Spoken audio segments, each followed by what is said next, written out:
శ్రోతలకు నా హృదయపూర్వక నమస్కారములు. మన శ్రోతలలో ఒక సోదరుడు ప్రశ్నను పంపడం జరిగింది. ఆ ప్రశ్న, అసలు దేవుళ్ళు దేవతలు ఉన్నారా? అన్ని మతాలకు భగవంతుడు ఒక్కడే అని అంటారు కదా, అసలు భగవంతుడు ఉన్నాడా లేడా? ఈ దేవతలు వాస్తవంగా ఉన్నారా లేరా? ఉంటే వారు ఎలా ఉన్నారు? మరి ఆత్మజ్ఞానం ఏమిటి? ఆత్మశక్తి ఏమిటి? ఆత్మశక్తి అన్నప్పుడు అది శక్తి స్వరూపంగా నిరాకారముగా ఉన్నది అని అంటున్నారు కదా, మరి దేవుళ్ళు దేవతలు ఎవరు? కొంచెం అర్థమయ్యేలా వివరముగా చెప్పగలరు? అన్ని మతాలకు దేవుడు ఒక్కడే అనే మాట నిజమేనా? ఇదండి వీరి సందేహం దేవుడి గురించి. దేవుడు అన్ని మతాలకు ఒక్కడేనా అంటే, ఇక్కడ ప్రతి మతము ఏం చెబుతుంది అనేదాన్ని మనం కొంచెం గమనిస్తే సరిపోద్ది. మన చుట్టూ ఉన్నాయి ఇక మతాలని. ప్రతి మతము ఏం చెబుతుందంటే, మేము ఏ దేవుణ్ణి ఆరాధిస్తున్నామో ఆ దేవుడు నిజమైన దేవుడు. అన్ని మతాలకు సంబంధించినటువంటి మనుషులకి ఆయనే దేవుడు. కాకపోతే పాపం తెలియక వాళ్ళు ఇతర మతాల వాళ్ళు ఇతర దేవుళ్ళని పూజిస్తున్నారు అనేటువంటి అర్థంతో ఇంచుమించు అందరూ చెబుతున్నారు. నిజమైన దేవుడు మా దేవుడే, మిగిలిన దేవుళ్ళని కల్పితంగానో పొరపాటునో భ్రమగానో వాళ్ళు పాపం అనుసరిస్తున్నారు. అది లేకపోతే ఇన్ని రకాల విడివిడిగా మతాలు ఉండే అవకాశము లేదు, విడివిడిగా ఎంతమంది దేవుళ్ళు దేవతలు ఉండే అవకాశం లేదు. కొన్ని మతాలు అంటే కొన్ని రకాల మతాలు ప్రత్యేకంగా మా దేవుడే నిజమైన దేవుడు, మిగిలిన దేవుళ్ళు కాదు అని బహిరంగంగా చక్కగా ఇతర దేవుళ్ళని ఇతర మతాలని విమర్శిస్తూ అవన్నీ అసత్యాలు అనేటువంటి ప్రచారం జరుగుతూనే ఉంది. వాళ్ళ మత గ్రంథాల్లో కూడా ఉంది. కొన్ని రకాల మతాలు ఎలా ఉన్నాయంటే, దేవుడు అనేది ఒక కాన్సెప్ట్. అంటే ప్రకృతి శక్తులు ఎన్ని రకాలు ఉన్నాయో ప్రకృతిలో, అంటే మనిషి ఉపయోగించుకుంటున్నటువంటి, మనిషి బ్రతకడానికి జీవనాధారమైనటువంటి శక్తులు ప్రకృతిలో ఎన్నున్నాయో ఆ ప్రకృతి శక్తులకు దైవ రూపం దేవతా రూపం కల్పించి, ఆ దేవత అంటే ఆ దేవి దేవతా రూపాలలో, ఆ దైవ రూపాలలో ఆ శక్తులు మనని కాపాడుతున్నాయి, రక్షిస్తున్నాయి, మనకన్నీ సమకూరుస్తున్నాయి అనేటువంటి కృతజ్ఞతాభావాలను తిరిగి, అంటే మనం పొందిన వాటి పట్ల కృతజ్ఞతను తిరిగి చెల్లించడానికి ఏర్పాటు చేసిన వ్యవస్థలు అవి. కృతజ్ఞత అది వాటికి రూపధారణ చేశారు. ఎందుకంటే రూపధారణ మనుషులకు అర్థమవుతుంది కనుక. అంటే ఇది చాలా మూలాలలో నుంచి తీసుకెళ్ళాలి. అసలు దేవుడు దేవత అనేది మానవ భావంలోకి ఇప్పుడు వచ్చింది. మానవ భావంలో ఇది ఎప్పుడు ఈ విధానం వచ్చింది అని అంటే ఇది చాలా మూలభావాల్లోకి వెళ్తే తప్ప దీన్ని అర్థం చేసుకోవడం కుదరదు. నేను చెప్పేవి కూడా ఏదో నాకు తెలిసినటువంటి మిడిమిడి జ్ఞానంలో నాకు అర్థమైనటువంటి విషయాలు. ఇవి సంపూర్ణతలు అనుకోబాకండి. కొంచెం మీ అవగాహన శక్తికి, అంటే మీరు అర్థం చేసుకోవడానికి, మీ అవగాహనకి, కొద్దిగా మీ జ్ఞానానికి ఏమన్నా ఉపయోగపడితే ఉపయోగించుకోండి. ఎవరు ఏం చెప్పినా ఇవన్నీ కూడా ముందు అసలు ఏంటంటే నిరూపణ లేని సత్యములు. సత్యములు అని ఎందుకంటున్నామంటే, చాలామంది నమ్ముతున్నారుగా అన్ని మతాలకే కోటాను కోట్ల మంది అనుయాయులు ఉన్నారు. మతం సామాన్యంగా ఏం లేదు. ప్రపంచవ్యాప్తంగా ప్రతి మతాన్ని కోటాను కోట్ల మంది అనుసరిస్తున్నారు, ఒకళ్ళిద్దరు కాదు. అంటే వాళ్ళకి అది సత్యమేగా, సత్యం అనుకునేగా అనుసరిస్తూ ఉంటారు, సత్య భావనతో నమ్మే కదా అనుసరిస్తున్నారు. కాబట్టి ఇవి నిరూపణ లేని సత్యములు. అంటే యథాతథంగా ఒకవేళ ఇది సత్యం ఏంటి అని తెలియాలంటే ఆ దేవుళ్ళే వచ్చి చెప్పాలి. అప్పటి వరకు సత్యం ఎవరికి తెలియదు. ఇప్పుడు మనం మాట్లాడుకునేదంతా విశ్లేషణ. అంటే ఒక మనిషికి ఏదైనా ఒక సందేహం వచ్చినప్పుడు, ఒక మనిషికి ఏదైనా ఒక చిన్న అనుమానం కలిగినప్పుడు, ఒక మనిషికి ఏదైనా ఒక ప్రశ్న ఉదయించినప్పుడు దానికి ఒక క్లారిటీ తెచ్చుకొని దాన్ని క్లారిఫై చేసుకుంటూ మనిషి ఆ సందిగ్ధావస్థ నుంచి బయటపడి ముందుకు వెళ్ళిపోతూ ఉంటాడు. జీవితం ఎలా ఉంటుంది. ఇక్కడ దేవుడు అనేది కూడా అంతే. అన్ని మతాలకు భగవంతుడు ఒక్కడేనండి. ఉన్న మతాలను పెట్టి ఒక్కడే భగవంతుడు ఉన్నాడని దానికి ఒప్పుకోవడం కుదరదు అసలు. అయితే అది ప్రతి మతము ఏం చెబుతుంది? ఇప్పుడు మతాలు ప్రతి మతానికి వేరు వేరు దేవుడు ఉన్నాడు. ఎందుకని వేరు వేరు దేవుళ్ళు ఉండబట్టే మతం ఏర్పడింది. అసలు మతం అనేది ఏర్పడడానికి ఆధారత వేరు దేవుడు. ఒకే దేవుడు ఉంటే ఒకే మతం ఉండేది. అంటే ఒకే దేవుడు ఉన్నాడు అనేది భావన సత్యమైతే, ఒకే దేవుడు నిజంగా ఉండుంటే ఖచ్చితంగా ఒకటే మతం ఉంటుంది. ఆ దేవుడిని అనుసరించేవాళ్ళు అందరూ. అప్పుడు అసలు అది మతం అయ్యి ఉండేది కదా. దానికి మతం అని పేరు పెట్టేవాళ్ళు కాదు. ఒకటే ఉన్నప్పుడు మతం అనరు దాన్ని. ఏ పేరు ఉండేది కదా దానికి. ఆ దేవుడితో సాగిపోయేది. ఒక్కటే ఉన్నప్పుడు దానికి ఒక ప్రత్యేకతను ఇవ్వాల్సిన అవసరం లేదు. అనేక ఉన్నాయి కనుక దానికి ఒక మతం, మా మతం ఇది, మతం అంటే మా అభిప్రాయం, దానికి ఒక పేరు పెట్టుకున్నారు వాళ్ళు.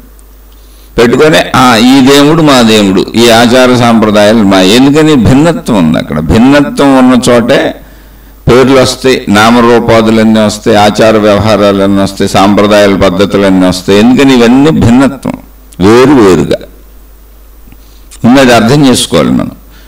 ఒకటే ఉండుంటే అసలు మతము అని పేరు ఉండేది కాదు. ఒకే దేవుడు ఉండుంటే అసలు చర్చ ఉండేది కాదు.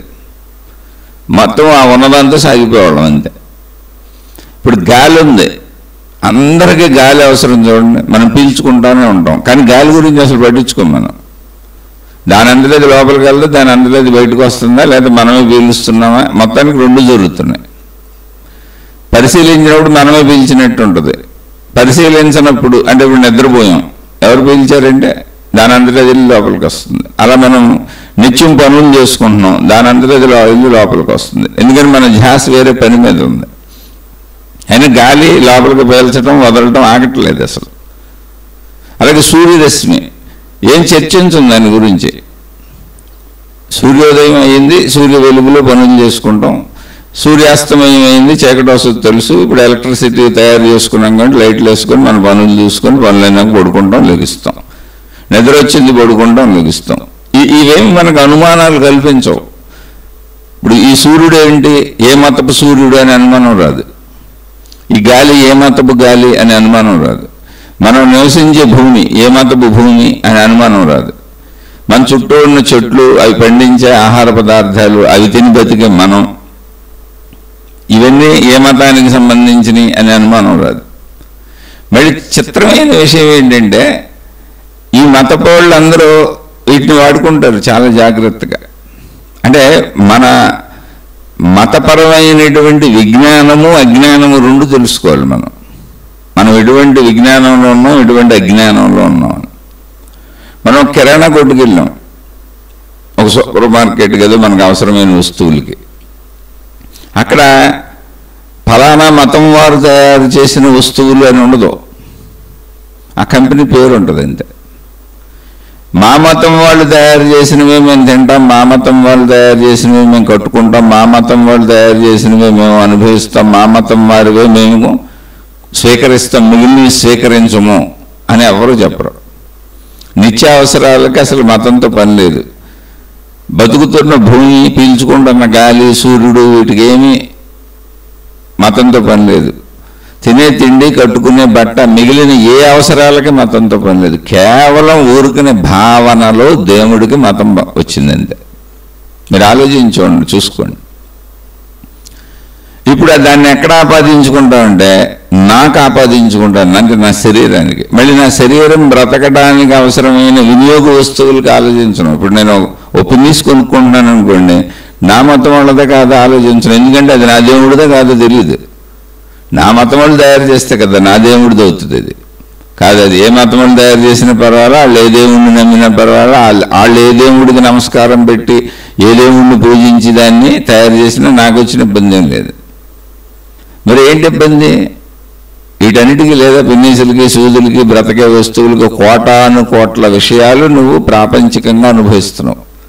అవి లేకపోతే బ్రతకడమే కుదరదు. నువ్వు రోజు కూరగాయలు కొనుక్కోవాలి, రోజు ఆహార ధాన్యాలు వండుకు తినాలి, రోజు హోటల్స్కి వెళ్ళి ఏదో ఒకటి తినాలి. ఏ మతపోళ్ళ హోటల్ మా మతపోళ్ళ హోటల్లోనే మేము తింటాం, మా మతపోళ్ళు వండింది మేము తింటాం, ఏం లేవు.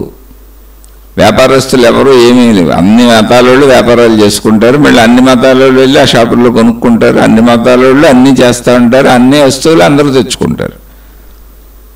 మన విజ్ఞానము అజ్ఞానము అది ఎక్కడ అంటే దేవుడి దగ్గర. ఆ దేవుడేం కనపడ్డాడు.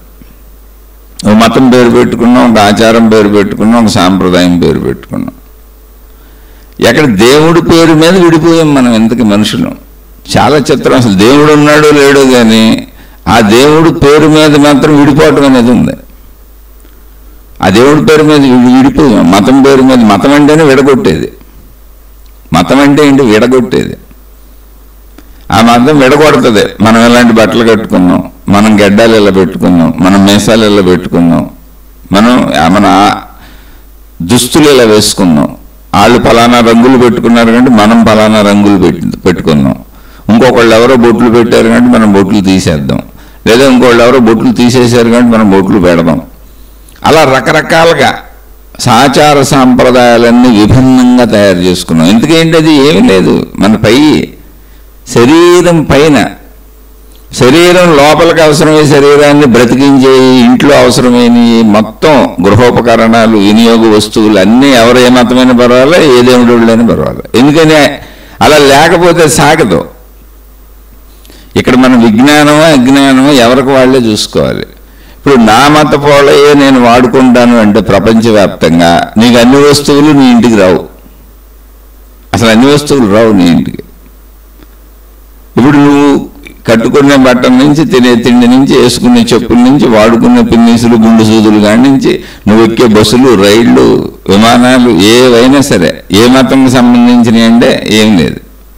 అవన్నీ ఎందుకు? మనుషుల కోసం.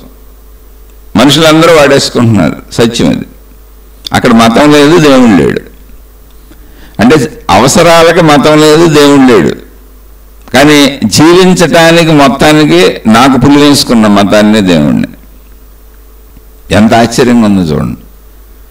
ఒక సహజత్వం ఎంత సర్వనాశనం అయిపోయిందో మన మనోభావాలతో చూడండి. మనం వినియోగించుకునే వస్తువులు ఎన్ని ఉన్నాయండి? కోటాను కోట్లు. పొద్దున్నే లేస్తే మెలకు వచ్చిన దగ్గర నుంచి మనం పడుకొని లేచిన ఆ మంచం మీద ఉంది, అది ఎవడు తయారు చేసాడు? ఏ మతం వాళ్ళదో. మనం కట్టుకున్న దుప్పటే, మనం కప్పుకున్న దుప్పటే మతం వాళ్ళదో, పరుపే మతం వాళ్ళదో. అసలు మనం ఇల్లు కట్టుకున్నాం, ఇటుకలు కానించి సిమెంట్ కానించి మనం ఉంటున్న ఇల్లు ఏ మతం వాళ్ళదో. దాంట్లో మనకు ప్రమేయం లేదు. మీరు చూడండి, అవసరాలకు ప్రమేయము లేదు. ఏ అవసరాలైనా కానివ్వండి, బ్రతకడానికి, జీవించడానికి అవసరాలకి మతాలతో ప్రమేయం లేదు, దేవుళ్ళతో ప్రమేయం లేదు. మా మతపోళ్ళు, మా మతపు దేవుడు చేసినవే మేము అనుభవిస్తాము అనేటువంటిది అసలు లేనే లేదు. ఎందుకని అది సాధ్యము కాదు. ప్రపంచంలో అన్ని వస్తువులు అన్ని చోట్లకి వెళ్ళిపోతాయి. ఒక పెద్ద ఫ్యాక్టరీ పెడతారు. ఫ్యాక్టరీ పెట్టి నేను ఒక మతమైన అనుకోండి, ఫలానా నా మతం వాళ్ళని ఈ ఫ్యాక్టరీలో పెట్టుకుంటాను, నేను వాళ్ళకే ఉద్యోగాలు ఇస్తానంటే సాధ్యం కాదు. వాళ్ళ దగ్గరే ముడి సరుకులు కొంటానంటే సాధ్యం కాదు. అసాధ్య విషయాలు. అందుకని అక్కడ అందరూ కాంప్రమైజ్ అయిపోయారు. అక్కడ మతాన్ని పెట్టుకోరు ఎవరు. మతాన్ని ఇంట్లో బొమ్మగా పెట్టుకుంటారు, ఫోటోగానో బొమ్మగానో. వేషభాషల్లో చూపిస్తారు, దాని ప్రార్థనాలయాల్లో చూపిస్తారు. ఒక సమూహంగా ఉంటారు, మాదంతా ఈ మతం అని చెబుతారు. బతుకు తెరువుకి, పంచభూతాలకు మతం లేదు. బతుకు తెరువులు అంటే బతకడానికి అవసరమైనప్పుడు ధనానికి మళ్ళీ మతం లేదు, డబ్బుకి ఏ మతం లేదు. ఏ మతముడి దగ్గరైనా డబ్బు అబ్బో ఎంతో ప్రేమగా పుచ్చుకుంటాం. మన దగ్గర ఏదైనా కొంచెం ఎక్కువ ఇచ్చారంటే వాళ్ళు ఏ మతం వాళ్ళైనా సరే అయ్యో బాబాయ్ వాళ్ళు దేవుళ్ళు అయిపోతారు. మనకి ఇప్పుడు మనకు సాయం చేశారంటే వాళ్ళు దేవుళ్ళు అయిపోతారు. ఎంత చిత్రమైన మానవ పరిస్థితి అండి. లోపల ఎవరికాళ్ళు ఆలోచించుకోకపోతే అసలు జీవితాలు ఏమైపోతాయి అన్నీ. వాడే వస్తువులకు మతం లేదా? జీవించే భూమికి మతం లేదా? మన చుట్టూ ఉండే ప్రకృతికి మతం లేదా? అసలు మతం అనేది ఎక్కడ కనపడదా లోకంలో? అన్నిటినీ వాడుకుంటూ అనుభవిస్తూ వెళ్తామా? కానీ మతాన్ని మాత్రం భావనలో మనిషిగా రూపంలో పెట్టుకుంటామా? గడ్డాలు పెంచడం తీసేయటం, మీసాలు పెంచడం తీసేయటం, గుండు కొట్టించుకోవటం, లేదా జుట్టు జడలు కట్టేటట్టు పెంచేయటం, డ్రెస్అప్లు స్టైల్స్ మార్చేయటం, వాళ్ళ ఆచారం నేను పాటించడం, నేను నా విధానం వేరు అని పద్ధతులు మార్చేసి, మళ్ళీ మతాలే కాదు, ఒకే మతంలో మళ్ళీ అనేక చీలికలు. ఎందుకని అనేక చీలికలు అంటే, మళ్ళీ ఒకే మతంలో అనేక చీలికలు లేకపోతే ఆ ముందుండి అనుసరించుకుంటూ వెళ్ళిపోతారు. ఈ మధ్యలో వాళ్ళు నాయకులు ఎవరు? ఈ మధ్యలో వాళ్ళు నాయకులు, గురువులు, మహాత్ములు, మాతాజీలు, ఇలా పెద్ద పెద్దోళ్ళు అవ్వాలంటే, మత పెద్దలు అవ్వాలంటే మళ్ళీ చీలికలు సృష్టించాలి. అందులో చూడండి మనిషి ఎంత తెలివిగలడు. చీలికలు సృష్టించి ఆ పాతాటికే కొత్త రంగులు వేస్తాడు. ఎందుకంటే అవన్నీ పాత విధానాలే, అటు కొత్త రంగులు వేస్తాడు. అంతే, కొద్దిగా దాన్ని గట్టి ఇటు తిప్పి మార్పులు చెరుపులు చేసి ఇది నా విధానం అని చెబుతాడు. ఒకే దేవుళ్ళు మళ్ళీ అలా ప్రతి మతంలోనూ అనేక చీలికలు ఉన్నాయి. దేవుడు ఒకటే, ఆ మతం ఒకటే, మళ్ళీ అనేక చీలికలు ఉన్నాయి. ఎందుకనంటే అక్కడే అర్థమైపోతుంది ఇది మనిషి తయారు చేశాడని. అదే నిజంగా మీరు సృష్టిని గమనించండి. ఆ సృష్టికి కారణం మీరు దేవుడు అంటారో, సృష్టి శక్తి అంటారో, విశ్వశక్తి అంటారో, ప్రకృతి శక్తి అంటారో, సృష్టి అనేది అయితే మనం ఉన్నాం, మన చుట్టూ సృష్టి కనపడుతుంది. అది గమనించి చూడండి, అదంతా క్రమశిక్షణగా ఉంది. దాన్ని ఎవరో అనేక మంది అనేక రకాలుగా తయారు చేసినట్టు ఉండదు. అది ఎవరికి వాళ్ళు ఏం చేశారంటే మతం పేరుతో, దేవుడి పేరుతో ఈ సృష్టి మీద కూడా మాదే హక్కు అని నిరూపిద్దామని ట్రై చేస్తున్నారు. మనిషికి ఎంత రకమైన అహంకారం వచ్చేసింది చూడండి. అహం ఏంటంటే మొత్తం అసలు ఈ సృష్టి మాదే అని అకౌంట్లో వేసేసుకుంటున్నారు. దేవుడి పేరు చెప్పి మా దేవుడే ఈ సృష్టి చేశాడని. ఇలా ఎవరికాళ్ళు మొత్తం ఇక్కడ ఉన్నదాని మీద హక్కులు కోరుకుంటున్నారు. మతం పేరుతో, దేవుడి పేరుతో వాళ్ళు కోరుకుంటున్న హక్కులు. అలా చిన్న స్థాయిలో చూడండి, హక్కుల కోసం కొట్టుకుంటూ ఉంటాం. ఇంట్లో నలుగురుంటూ కుటుంబ సభ్యులు ఆస్తులు తగాదాలు.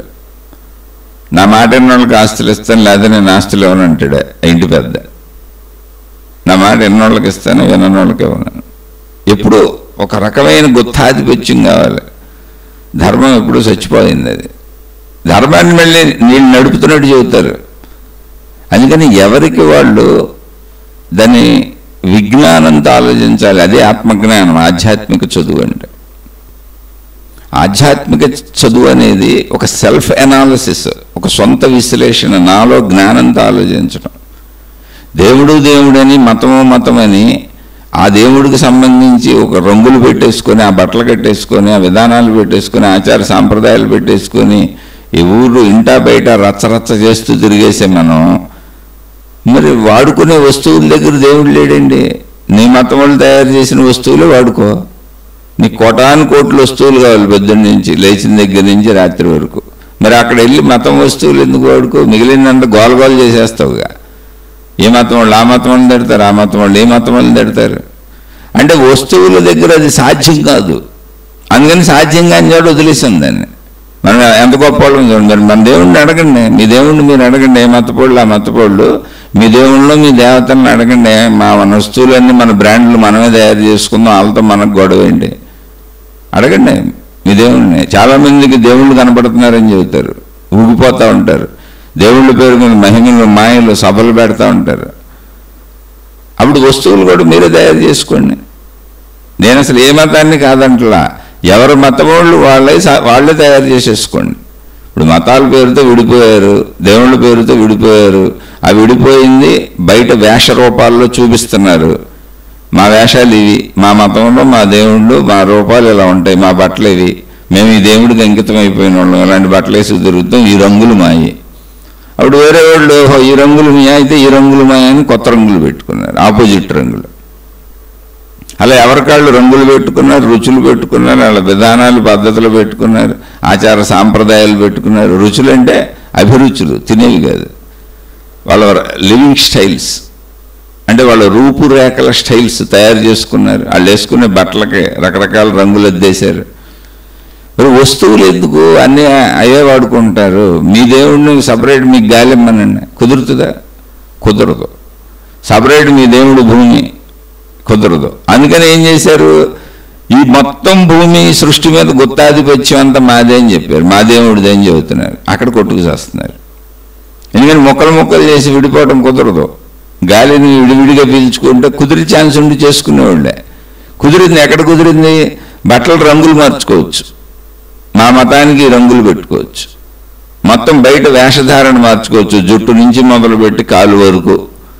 ఎన్ని కావాలంటే అని తగిలించుకోవచ్చు, ఎన్ని కావాలంటే అని పీకేసుకోవచ్చు. రకరకాల రంగులు వేసుకోవచ్చు. అక్కడ కుదురుతుంది, ఎందుకని బాహ్య వస్తువులు బాహ్య అలంకరణలేక అవన్నీ.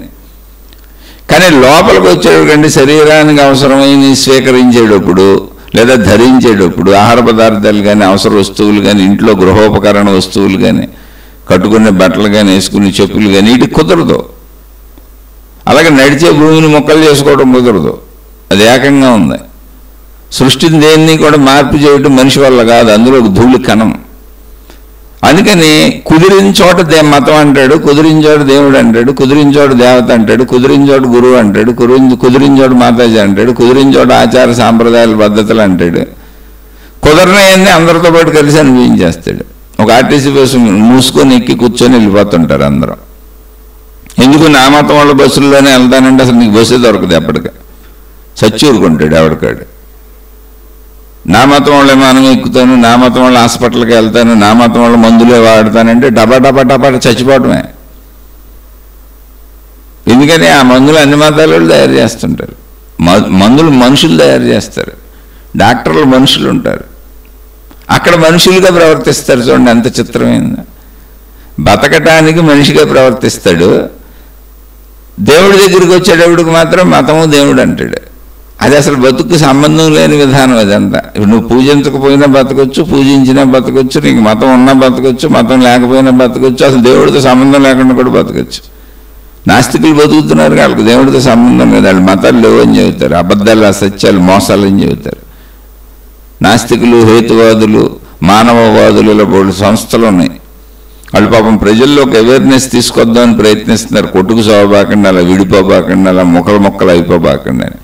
కానీ ఇంత విజ్ఞానం సామాన్య మానవుడికి ఎక్కడ ఉంటుంది పాపం? రోజు పొద్దున్నే లేస్తే పొట్ట పట్టుకొని చేత్త పట్టుకొని కూలి చేసుకొని డబ్బు కోసం పరుగులు పెట్టి ఏముంది ఆ ముందు తల్లిదండ్రులు ఏం చెబితే నమ్ముకుంటూ వెళ్ళిపోయారు అందరూ. కానీ కొంచెం విజ్ఞానం పెంచుకోండి. అందుకే శీర్షికలు చెప్పుకునేది. నేను మతాలను తీసేయమనో తప్పనో అసలు ఎవరిని నేనేమి చెప్పట్లేదు. విశ్లేషణగా మనం మనుషులం. ఒక మహానుభావుడు చెప్పాడు, ఇక్కడ మతాలు లేవు, మనుషులు ఉన్నారు. భూమి మీద ఉంది మానవ జాతి, జంతు జాతి, వృక్ష జాతి, మిగిలిన జడ పదార్థాలు.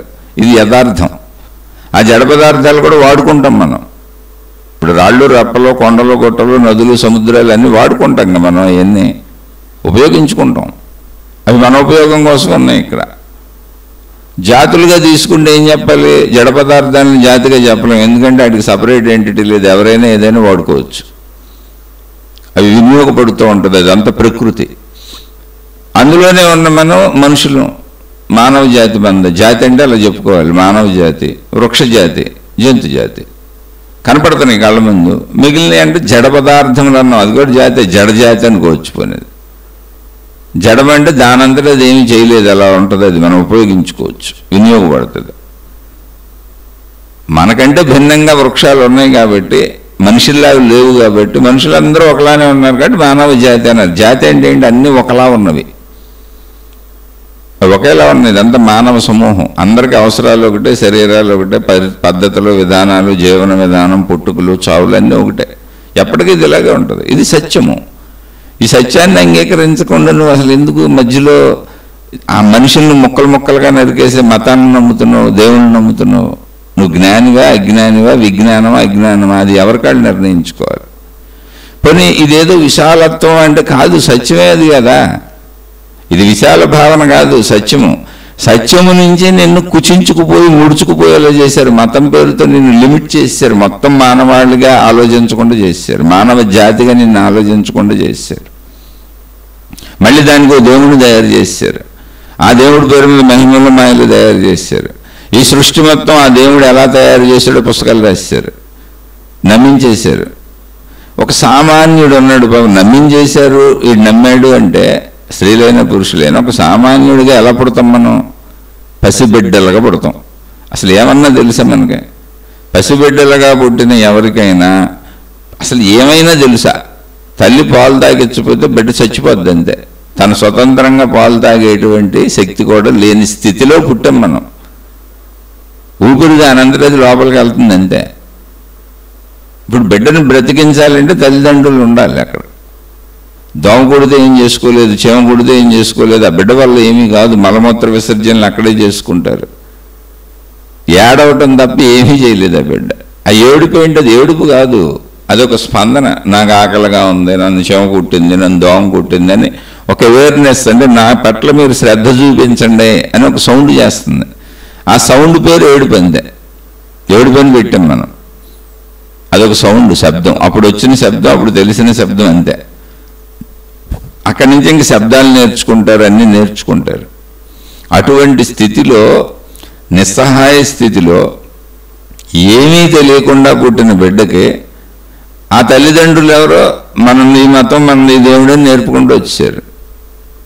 వాళ్ళు పాపం తల్లిదండ్రులని నమ్మారు. ఎందుకని నమ్మారంటే అన్నీ చేస్తుంది కదా తల్లి.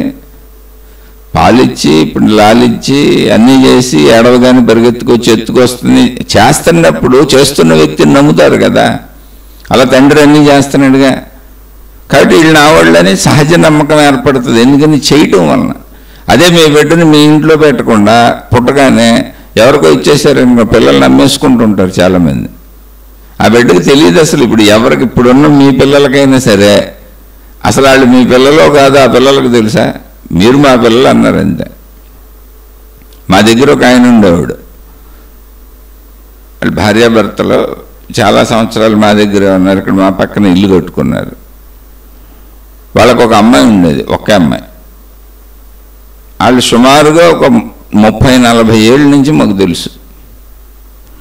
ఆయన చావు బతుకులకు వచ్చాడు. వాళ్ళ భార్య వృద్ధాప్యం వచ్చింది, అంటే కూతురికి పెళ్లి చేశారు, మంచి ఇల్లు కట్టుకున్నాడు. అంటే ఏమైందంటే ఆ ఇంటికి లోను గీను ఇప్పించి కొంచెం వాళ్ళు అడిగితే నేను వాళ్ళకి అన్నీ చేసి పెట్టాను. అందుకని వాళ్ళ గురించి నాకు తెలుసు. ఆయన చెప్పాడు, నాతో కొంచెం చాలా మంచిగా ఉండేవాడు ఆయన.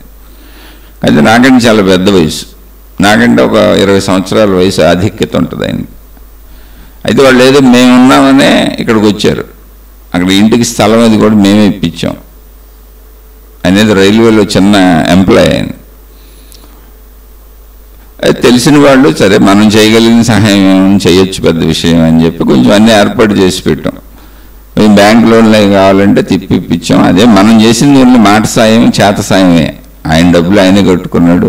ఆయన బ్యాంక్ ఎంప్లాయ్, రైల్వే ఎంప్లాయ్ ఆయన. కాకపోతే బ్యాంకులో లోన్లు ఇవన్నీ ఆయనకి తెలియదు, చాలా మామూలు చదువు తక్కువ కొంచెం ఆయనకి. దానికి కొన్ని సహాయం చేసి పెట్టాం. అదే స్థలం అయి దగ్గర ఉండి కొంచెం అన్నీ మాట్లాడి పెట్టు. అంటే ఇదంతా ఎందుకు చెబుతున్నానంటే, వాళ్ళు పెద్ద వయసు వచ్చింది, వాళ్ళ అమ్మాయికి పెళ్లి చేశారు, అల్లుడు వచ్చాడు, వాళ్ళకు వృద్ధాప్యం వచ్చింది, సహజం కదా. చివరిలో ఆయన భార్యకి క్యాన్సర్ వచ్చింది, క్యాన్సర్తో చనిపోయింది ఆమె. పాప ఆయన ఒక్కడే అయిపోయాడు. చాలా కాలం మా ఇంట్లో తినేవాడు ఆయన. అంటే కూతురు పెళ్లి చేసుకు ఎక్కడికి వెళ్ళిపోయింది, అలా అంటే వేరే ఊరిలో ఉంటున్నారు. చాలా కాలం మా ఇంట్లో పెట్టేవాళ్ళం టిఫిన్లు, భోజనాలు అవన్నీ. మా ఇంటి నుంచి పంపించడం లేదా ఆయన వచ్చి తినేయటం, పక్కనే దగ్గరే ఉండేది. ఆయన కూడా తర్వాత లివరు చెడిపోయి చాలా ఇబ్బందులు పడ్డాడు. ఆ పరిస్థితుల్లో ఆయన కూతురు ఆయన్ని కేకలేస్తూ ఉండేది ఎప్పుడు. అప్పుడు ఆయన చెప్పాడు, అది కూడా మాకు తెలియదు అసలు. అంటే వాళ్ళ ఇంట్లో విషయాలు మాకు వినపడేంత దగ్గర కాదు, కొంచెం ఒక 20-30 ఏళ్ళు దూరంగా ఉంటారు వాళ్ళు. అదే మేము ఎవరింటి విషయాల్లో కల్పించుకొని చేయగలిగితే సాయం చేయడం, లేదా సైలెంట్గా ఉంటాం. కానీ తెలిస్తే ఇక మనకు కూడా అందరూ దగ్గర ఉంటారుగా, బంధుమిత్రులు, కుటుంబ సభ్యులు. అలా ఆయన చెప్పాడు ఒకసారి, ఏంటంటే అసలు ఆ కూతురు వాళ్ళ కూతురే కాదు. పిల్లలు పుట్టకపోతే వాళ్ళు చిన్నప్పుడే ఎవరైతే పిల్లల్ని అమ్మేస్తుంటే వాళ్ళ దగ్గర కొనుక్కొని పెంచుకున్నారు. అమ్మాయిని తీసుకొని పెంచుకున్నారు, ఆడపిల్ల కావాలని. ఆ పిల్ల చివరి స్థితుల్లో వాళ్ళకి నరకాన్ని చూపించింది. అసలు వాళ్ళకి ఏం చేయలే. ఆ పిల్లకి బోల్డ్ ఆస్తి చెల్లారు వాళ్ళు. ఆయన కట్టుకున్న ఇల్లు బ్రహ్మాండంగా పెంచి పెద్ద చేశారు. అలానే ఆ పిల్ల తప్పేం కాదు, లేదో ఆ పిల్లలో ఉంది, చిన్నపిల్ల కదా, తెలుసో తెలియదు మనకు తెలీదు. కానీ ఆయన ఇబ్బంది పెట్టి చెప్పాడు. అది ఇబ్బంది పెట్టింది అనేది మనకు తెలియదు, మనం ఇంట్లోకి వెళ్ళి చూడలేదు. ఆయన చెప్పిన మాటలు ఆ బాధలో చెప్పాడు అనమాట. అసలు ఈ పిల్ల మేము కనలేదండి, మేము కన్న పిల్ల కాదు. నాకు అసలు ఎంత ఆశ్చర్యపోయానండి, సొంత పిల్లలనే బోల్డ్ మంది నరకాలు చూపిస్తున్నారు తల్లిదండ్రులు, ఇబ్బందులు పెట్టి బాధలు పెట్టి. వీళ్ళేంటి పెంచిన పిల్లని ఎంత గారాభంగా పెంచి ఆ అమ్మాయిల మీద తిట్టినా తుమ్మినా అన్నం పెట్టకపోయినా ఏం పెట్టకపోయినా వాళ్ళు గొడవలు పడుతున్న చక్కగా ఆస్తులన్నీ ఇచ్చారు, అమ్మాయి బాగుండాలని కోరుకున్నారు. అలా తర్వాత చనిపోయాడు ఆయన. అంటే అసలు మన బిడ్డలు ఎవరో కూడా వాళ్ళు చెబితే తప్ప మనకు తెలియదు. అందుకని చెప్పాను. ఆశ్చర్యపోయాను అసలు నేను. మొత్తం అందరూ వాళ్ళ కూతురే అనుకుంటున్నారు. అలాగే పెంచారు చిన్నప్పటి నుంచి. ఎవరికి తెలియదు మా చుట్టుపక్కల, వాళ్ళ అమ్మాయి అనుకుంటూ ఉంటారు. అంటే అందుకని చెబుతున్నా, అసలు ఇప్పుడు మన బిడ్డలు ఎవరనేది కూడా తల్లిదండ్రులకే తెలుసు, బిడ్డలకు తెలీదు. నువ్వు మా బిడ్డవి అంటున్నారు. అందుకని నమ్మకం ఏంటి అసలు అంటే, వీళ్ళు చెప్పారు నేను నమ్మాను అంతే. అలా పెరిగిన వ్యక్తి మతాన్ని కూడా సహజంగా నమ్మాడు అంతే. ఊరిని వాళ్ళు చెబితే అసలు ఆ మతంతో మనిషికి ఏం పని ఉంది చెప్పండి? నిజంగా ఆలోచించండి. మతంతో కానీ దేవుడితో కానీ ఏమన్నా పని ఉందా మనకి? మన భయానికి మన ఆశకి తప్ప మతంతో దేవుడితో మనిషికి పని ఉందా? మీరు ఆలోచించుకోండి ఒకసారి. నేను ఏ దేవుడిని కించపరచట్లా. అసలు నీకు దేవుడు ఎందుకు? నీకు మతం ఎందుకు? నువ్వు మనిషివి కదా. ఇంతకుముందు మతాలు అసలు ఎప్పుడు ఏర్పడినాయి అనేది మతాలకి చరిత్ర ఉంది. ఏ మతం ఎప్పుడు పుట్టింది అనేది. ఆ మతం పుట్టిన కాలం ఉంది. మనిషి పుట్టినట్టే పుట్టినాయి మతాలు కూడా. కాలం ఉంది. మరి మనిషి మతాలకు ముందు నుంచి మనిషి ఉన్నాడు. ఇప్పుడు జంతువులకు మతాలు ఉన్నాయిపోయినాయి. మనుషులను వదిలేద్దామండి. ఒక మనిషిని తీసి పక్కన పెట్టి కాసేపు వివేకమా అవివేకమా మందే మనం జీవిస్తున్న జీవితం. అది తెలుసుకుంటే చాలు, మనం ఎలా జీవించాలో అర్థమైపోద్ది. అది ఎవరికాళ్ళు జీవించడమే. ఒక సమూహానికి నాయకత్వం వహించి ఇప్పుడు అందరికీ బోధలు చేద్దాం అనుకోబాకండి. మళ్ళీ అదే ఇంకో దరిద్రం తయారవుద్ది. సమూహం తయారైన చోట దరిద్రం తయారవుద్ది, అంతే. ఘర్షణ తయారవుద్ది. ఎప్పుడైతే మీరు ఒక అనంతత్వాన్ని ఒక పరిమితిగా చేస్తారో ఆ పరిమితి ప్రాబ్లం క్రియేట్ చేస్తుంది. ఎందుకని అనేక పరిమితులు తయారైపోతాయి. అప్పుడు వేరు వేరు అయిపోద్ది. మానవ జాతి అంతా ఒకటేనండి, ఘర్షణ ఉండదు అసలు. మానవ జాతి మొత్తం ఒకటి. ఎందుకు కాదు? ఎందుకు కాదు పని మీరు ఆలోచించండి. అసలు ఇప్పుడు మనిషికి మతం లేకపోతే దేవుడు లేకపోతే వచ్చిన నష్టం ఏంటి? అది చెప్పండి చాలు. ఏమీ లేదు. నీ భయానికి కావాలంతే. నీ ఆశకి అత్యాశకి నీ దురాశకి కావాలి. మీరు నిజాయితీగా ఆలోచించుకు చూడండి. అలా నేనేమో ఇప్పుడు మీ మతాలు దేవుడిని వదిలేమని నేను చెప్పట్లేదు. చెప్పినా మీరెందుకు వదులుతారు? నన్ను తిడతారు, కొడతారు కూడా అవసరమైతే. అయినా నేనెందుకు చెబుతాను? నేను ఏదో ఒక మతాన్ని పట్టుకొచ్చాను, ఏదో ఒక దేవుడితో సాగాను. నేను ఇప్పటికే ఏదో ఒక దేవుడికి నమస్కారం పెడతాను. ఏ మతమైనా నాకు సమ్మతమే. ఎందుకని? అన్ని మతాల్లోనూ మనుషులే ఉన్నారు కాబట్టి. నాకు మతాలన్నీ సమ్మతం. ఎందుకంటే మతాల గురించి కాదు, ఆ మతపు దేవుళ్ళ గురించి కాదు, మనుషుల గురించి. నాకు అర్థమైంది. ముందు మానవ జాతి ఉంది, ముందు మనుషులు ఉన్నారు, తర్వాత మతం పుట్టింది, తర్వాత ఆ దేవుడు మతం రెండు కలిసి పుట్టించారు మనుషులు. ఆ పుట్టించిన మనుషులు ఎవరున్నారో వాళ్ళంతా మంది మతం అన్నారు. మనకు పుట్టిన వాళ్ళందరిది ఇదే మతం అవుద్ది అన్నారు. అలా పోయారు. ఆ తల్లిదండ్రులు చెప్పి నమ్ముకుంటూ పోయారు తర్వాత వాళ్ళు. మళ్ళీ ఇప్పుడు మతాలు ప్రచారాలు అయినాయి. ఇంకా చిత్రమైన విషయం ఏంటంటే మతాలు ప్రచారాలు అయినాయి. ప్రచారాలు దేవుణ్ణి ప్రచారం చేస్తున్నాయి. మతానికి ఆధారం ఎవరు? దేవుడు. ఆ దేవుణ్ణి ప్రచారం చేస్తున్నాయి. ఏమని ప్రచారం చేస్తున్నాయి అంటే, మా దేవుడు మహిమపరుడు, మీ దేవుడి కంటే ఎక్కువ మహిమలు ఇక్కడ జరుగుతాయి. ఇప్పుడు కష్టాల్లో, బాధల్లో, కన్నీళ్ళలో, ఇబ్బందుల్లో, సమస్యల్లో ఉన్న ప్రతి వాళ్ళకే ఆశ, అందులో తప్పుకోవాలని బాధ ఉంటుంది. మామూలు మనుషులకు కూడా ఆశ అన్నీ ఉంటాయి. కాబట్టి మా దేవుణ్ణి నమ్ముకుంటే నీ ఆశలన్నీ తీరుతాయి, నీ కోరికలన్నీ తీరుతాయి, నీ కష్టాలన్నీ తీరుతాయి, నీ బాధలన్నీ తీరుతాయి. ఇదిగో అని రోజు సభలు పెట్టి ఇదిగో తీరిన వాళ్ళ చేత మేము మా దేవుడు తీర్చాడని చెప్పిస్తున్నాను సభలో. మహిమలు, మాయలు, అద్భుతాలు ప్రకటించడాలు, వాటి గురించి పుస్తకాలు మళ్ళీ. మా దేవుడు మాకు ఇలా కనపడ్డాడు, నేను దేవుడిని చూశానని పుస్తకాలు. మా దేవుడు నాతో మాట్లాడాడని దేవుడికి వీళ్ళకి జరిగిన సంభాషణల పుస్తకాలు. ఇది అమాదిగా సాగుతుంది, ఇవాళ కాదు. అందుకని మతం మనిషిలో ఎంత బలపడిపోయింది అంటే, లేని మతాన్ని ఉన్నట్టు చూస్తున్నాడు మనిషి. కనపడిపోతుంది మనిషికి. అక్కడేం లేదు కానీ ఉన్నట్టు కనపడుతుంది. కానీ నిజంగా మనుషులు ఉన్నారు. ప్రపంచం మొత్తం మానవ జాతి ఉంది, మనుషులు ఉన్నారు.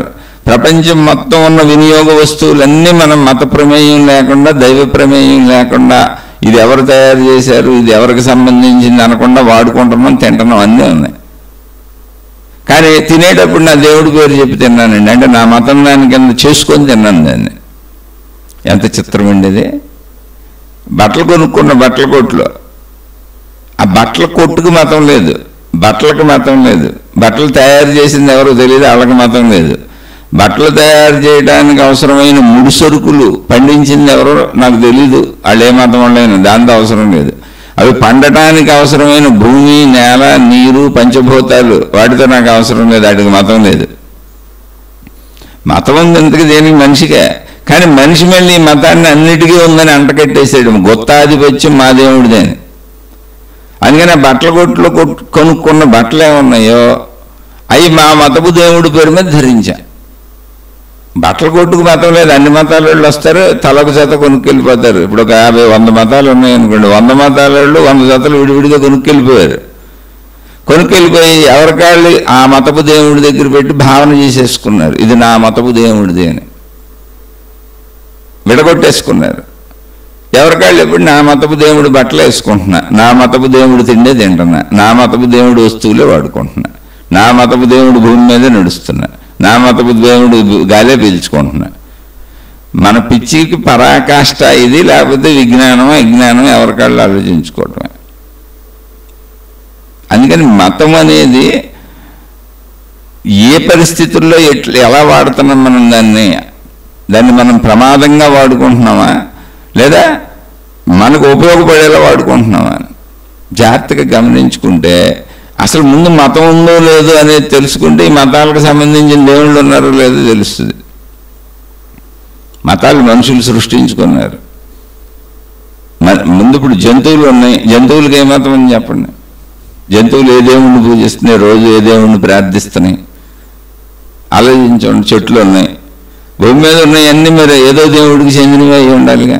మనుషులు ఒక్కళ్ళైనా దేవుళ్ళకి చెందిన వాళ్ళు, మిగిలిన దేవుళ్ళకి చెందవా? మళ్ళీ మొత్తం అంతా సృష్టి అంతా మా దేవుడిది అని రాసుకున్నారు అన్ని గ్రంథాల్లో. ఇప్పుడు ఆ చెట్లే దేవుణ్ణి పూజిస్తున్నాయి, ఏ మతానికి సంబంధించినవి? ఈ జంతువులు ఏ దేవుణ్ణి పూజిస్తున్నాయి, ఏ మతానికి సంబంధించినవి? ఆ కొండలు గొట్టలు నదులు సముద్రాలు గ్రహాలు గోళాలు ఏ దేవుణ్ణి పూజిస్తున్నాయి? అవి అసలు ఏ దేవుణ్ణి పూజించట్లే, హాయిగా ఉన్నాయి. మతం పేరుతో ప్రమాదం తెచ్చుకుంది మనిషే, మానవ జాతిని విడగొట్టేసుకున్నాడు. అది మనిషికి ఎప్పుడు ఈ దరిద్రం ఉంది, అహంకారం ఉంది. విడిపోవటం, గ్రూపులు కట్టడం, తన గుర్తింపు కోసం ప్రయత్నించడం. ఇంట్లో ఈవెన్ భార్యాభర్తలు కూడా నా భార్య కంటే నేనే గొప్పోడిని అని నిరూపించుకుందామని భర్త ప్రయత్నిస్తూ ఉంటాడు, గుర్తింపు కావాలి. నా భర్త కంటే నేనే మంచిదాన్ని అని చెబుదామని ఆమె ప్రయత్నిస్తూ ఉంటుంది. ఎవరు గుర్తింపు కోసం వాళ్ళు ప్రయత్నిస్తారు, అందుకే ఘర్షణలు వస్తాయి. ఇంట్లో తల్లిదండ్రులు, అన్నదమ్ములు, అక్క చెల్లెళ్ళు, తల్లి పిల్లలు, తండ్రి పిల్లలు అందరూ అన్ని సంబంధ బాంధవ్యాల్లో స్వీయ గుర్తింపుకి అందరూ ప్రయత్నిస్తూనే ఉంటారు.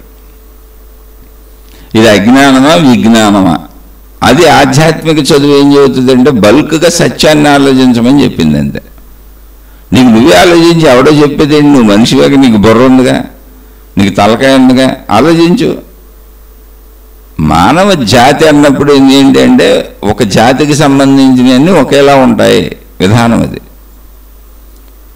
మరి మతాలు, విధానాలు, పద్ధతులు ఏంటి, ఎందుకు ఏర్పడినాయి అంటే మనిషి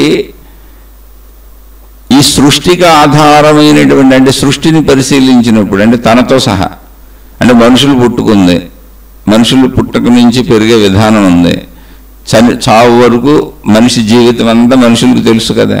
అలాగే ఆ మనిషికి అవసరమైనటువంటి సర్వము, గాలి, నీరు, నిప్పు అన్నీ, అలాగే ఆహార పదార్థాలు సర్వము చుట్టూ ప్రకృతిలో అమర్చబడి ఉన్నాయి. మనిషి వచ్చేటప్పటికే ఎక్కడ ఉన్నాయి. అవేవి మనిషి తయారు చేసినవి కాదు, సృష్టించినవి కాదు, ప్రకృతిలో ఉన్నాయి. ఆల్రెడీ ఉన్న వాటిని తనకు అనుకూలంగా మలుచుకొని వాడుకుంటున్నాడు అంతే. ఇప్పుడు కూరగాయలు మనం సృష్టించామా? ఉన్నాయి అక్కడ. ఆహార పదార్థాలు మనం సృష్టించామా? ఉన్నాయి అక్కడ. ఆల్రెడీ మనం వచ్చేటప్పటికి ఎక్కడ ఉన్నాయి. అంటే ఒక మనిషి భూమి మీదకి వచ్చి బ్రతకాలంటే ఆ మనిషి శరీరానికి సృష్టి ఏమేమి ఏర్పాట్లు చేసిందో, ఆ శరీరానికి ఏమేమి అవసరతలు ఉన్నాయో అవన్నీ భూమి మీద ఉన్నాయి, మనిషి రాకముందే ఉన్నాయి. అలాగే జంతువులు రాకముందే అన్ని సృష్టి ఇక్కడ ఉంది, రెడీగా ఉంది. ఇప్పుడు ఏ జంతువు పుట్టినా దానికి అవసరమైనవన్నీ ఇక్కడ ఉన్నాయి, ఏ మనిషి పుట్టినా దానికి అవసరమైనవన్నీ ఇక్కడ ఉన్నాయి, అలాగే ఏ మొక్క పుట్టినా దానికి అవసరమైనవన్నీ ఇక్కడ ఉన్నాయి. అంటే ఏది సృష్టిలోకి వస్తున్నా అది సృష్టి చేతే రాబడింది. ఇప్పుడు మనిషి పుట్టాడంటే మనిషి ఏమన్నా స్వయంగా తనను తాను సృష్టించుకున్నాడా? లేదా, అది కూడా లేదు, అది సృష్టి. మనం కూడా సృష్టిలో సృష్టి. కానీ మనకు ఆలోచించేటువంటి జ్ఞానం మనలో మనకుంది. మనం సృష్టిలో సృష్టి అని భావించుకొని తెలుసుకునే జ్ఞానం మనకుంది. ఆ జ్ఞానం రాయికి లేదు, అలా పడుంది అంతే. సృష్టిలో సృష్టి రాయి, మనిషి కూడా సృష్టిలో సృష్టి. కానీ మనకు ఆలోచించుకునే శక్తిని సృష్టించింది. అందుకని ఆలోచించి కలిసిమెలిసి బతుకు సృష్టితో కాదు, ఆ ఆలోచన శక్తితోనే విడిపోవటం మొదలుపెట్టాడు, గుర్తింపు మొదలుపెట్టాడు, విడదీసుకోవటం మొదలుపెట్టాడు. అసలు మతాలు ఏంటి, కులాలు ఎన్ని ఉన్నాయి మళ్ళీ. ఇప్పుడు ఈ కులాల్లో మళ్ళీ ఈ కులం వాళ్ళు ఆ కులం వాళ్ళని పెళ్లి చేసుకుంటారు, మళ్ళీ పక్క కులంలోకి వెళ్ళి పెళ్లి చేసుకోరు. మనుషులు ఎంత దారుణంగా విడిపోయారు చూడండి. మరి డబ్బుకు కులం లేదు, వస్తువుకు కులం లేదు, తినే తిండికి కులం లేదు, బతుకు తెరువులో దేనికి కులం లేదు. కానీ పెళ్ళిళ్ళు చేసుకోవడానికి కులం ఉంది. మా కులపోళ్ళని చేసుకుంటాం, ఇంకో కులపోళ్ళని చేసుకుంటే ఏ ప్రేమించో ఇంకో కులపోళ్ళని చేసుకుని చంపేస్తున్న పెద్దలు కూడా ఉన్నారు, కుల పెద్దలు, తల్లిదండ్రులు, ఎవరో ఒకళ్ళు. అంటే మనిషి మూర్ఖత్వానికి అసలు ఎంత దారుణమైన స్థితికి వెళ్ళిపోయాడు చూడండి మనిషి. మరి ఇవన్నీ ఎలా ఏర్పడినాయి కులాలు? అన్నిటికీ మళ్ళీ ఆధారత ఉంది, చరిత్ర ఉంది.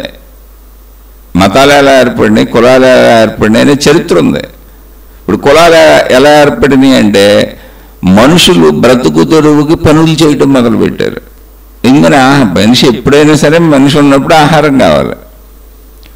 ఆహారం, వసతులు, వనరుల ఏర్పాటులో మనుషులు పనులు చేయటం మొదలుపెట్టారు. అనేక మంది మనుషులు అనేక రకాల పనులు చేయటం మొదలుపెట్టారు. వాటిని వృత్తులు అన్నారు.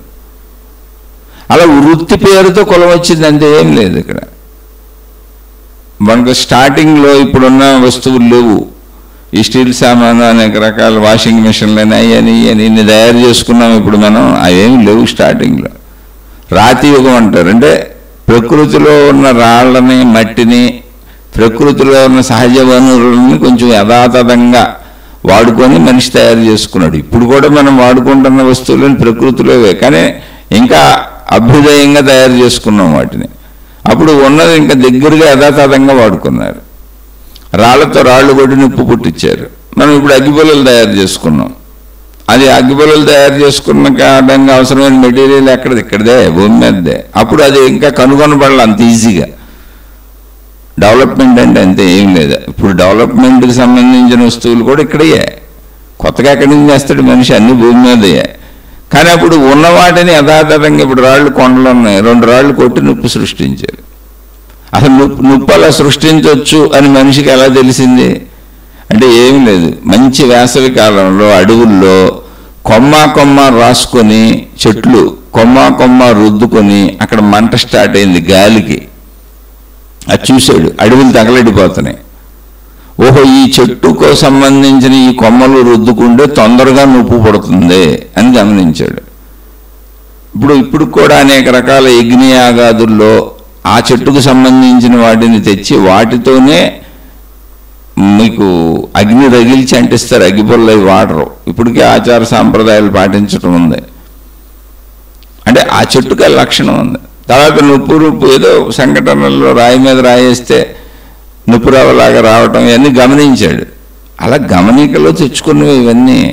ఆ తర్వాత మట్టితో పాత్రలు చేసుకోవడం నేర్చుకున్నాడు. ఆ గమనికలో ఎవరే పని చేస్తే అది, చెట్లకు సంబంధించిన పని చేసి చెట్లు కలప వాడటం నేర్చుకున్నారనుకోండి, ఆ కలప పనులు చేసేవాళ్ళు వడ్రంగులు అన్నారు. కొండలో గిండలో పాత్రలు తయారు చేస్తున్నారు అనుకోండి, కుమ్మరులు అన్నారు. అలా మనుషులు లక్షల కోట్ల పనులు చేయాల్సిన అవసరం వచ్చింది. అనేకం కావాలి మనిషికి. అందుకని సంబోధన కోసం వచ్చినవి కులాలు అయిపోయినాయి. సంబోధన కోసం వచ్చినవి అవి. ఫలానా పని చేస్తున్నాయన అని చెప్పడానికి సంబోధన కోసం వచ్చినాయి.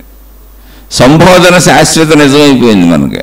అసలు ఎంత దారుణమైన స్థితికి వచ్చామంటే సంబోధనది కులం అయిపోయింది. ఇప్పుడు ఆ కులానికి ఆచార సాంప్రదాయాలు వచ్చేసినాయి. వీళ్ళు ఈ కులపోళ్ళని తెలియడానికి గుర్తింపులు పెట్టుకున్నారు. ఆ గుర్తింపులు ఇప్పుడు ఆ కులం వాళ్ళని పెళ్లి చేసుకుంటాం, ఈ కులం వాళ్ళనే చేసుకుంటాం, మళ్ళీ పక్క కులానికి వెళ్ళకూడదని. మిగిలినవన్నీ వాడుకోవచ్చంట. పెళ్ళిళ్ళు తప్ప మిగిలిన వాళ్ళందరూ వస్తువులు వాడుకోవచ్చు. హాస్పిటల్కి కులం లేదు, మందులకు కులం లేదు, దేనికి కులం లేదు. మీరు చూడండి. మళ్ళీ శ్మశానాలు, చిత్రమైన విషయం ఏంటంటే హాస్పిటల్లో పుడతాడు, అక్కడ వాళ్ళది పెట్టుకోవాలా. శ్మశానాలు వెళ్ళి ఎవరికాళ్ళు విడిగా పెట్టుకున్నారు. ఎందుకంటే కుదిరే అవకాశం ఉన్న చోట ఇప్పుడు శ్మశానంలో పని ఏమంటుంది, తీసుకెళ్ళి ఆయన పూర్తి చేయడం, కాల్ చేయడం, అంతేగా. అందుకని ఎవరు శ్మశానాలు వాళ్ళు పెట్టుకున్నారు, ఎవరు హాస్పిటల్లో వాళ్ళు పెట్టుకోవాలా. ఎందుకని కుదరదుగా. మళ్ళీ వాళ్ళ మతపు డాక్టర్లు అంతమంది లేరు అనుకో, పుట్టుకు ఇప్పుడు కష్టమైపోద్ది. అందుకని అబ్బాయి కష్టమైన చోట వద్దు, సుఖంగా బతకాలి. సుఖంగా బతకాలంటే అక్కడ కులం పెట్టుకోకూడదు, అక్కడ మతం పెట్టుకోకూడదు, అక్కడ దేవుణ్ణి పెట్టుకోకూడదు. ఏ హాస్పిటల్లోనే జాయిన్ అయిపోతాం, ఎమర్జెన్సీ. ఇప్పుడు చావు అనుకో, ఇంకా చేయడానికి ఏం లేదు, ఫైనల్ అక్కడ ఏం పెద్ద కష్టపడక్కర్లేదు, తీసుకెళ్ళి కాల్ చేయడం, పూడి చేయడం. అందుకని శ్మశానాలు వేరు వేరు ఎవరికి ఆడక మళ్ళీ. ఇదంత చిత్రం చూడండి అసలు. అంటే సాగిన చోట మనిషి ఎలా సాగించుకుంటూ వచ్చాడో చూస్తే మనిషి ఎంత అజ్ఞానాన్ని ప్రపంచ వ్యాప్తం చేసుకున్నాడో తెలుస్తుంది. ఇప్పుడు మనం ఎంత అజ్ఞానంలో బ్రతుకుతున్నామో తెలుస్తుంది. ఆ అజ్ఞానం నుంచి సుజ్ఞానంలోకి వచ్చి నీ విజ్ఞానాన్ని ఉపయోగించుకోమని చెప్పే ప్రజ్ఞానమే ఆధ్యాత్మిక చదువు, ఆత్మజ్ఞాన చదువు. ఆత్మజ్ఞాన చదువు అనేది వేరుగా ఏం లేదు, పేరు అది. ఆధ్యాత్మిక చదువు అనేది వేరుగా ఏం లేదు, పేరు అది. అది మానవ జాతికి సంబంధించినటువంటి మనిషి గూర్చిన చదువు, ప్రతి మనిషికి సంబంధించిన చదువు. శరీరం ఉన్న ప్రతివాడికి వాడి శరీరం కూర్చున్నటువంటి ఎరుక అది ఎలా పనిచేస్తుందని. శరీరం ఉన్న ప్రతివాడికి మనసు ఏర్పడుతుంది, వాడి మనసు కూర్చిన ఎరుక, వాడో ఆమె.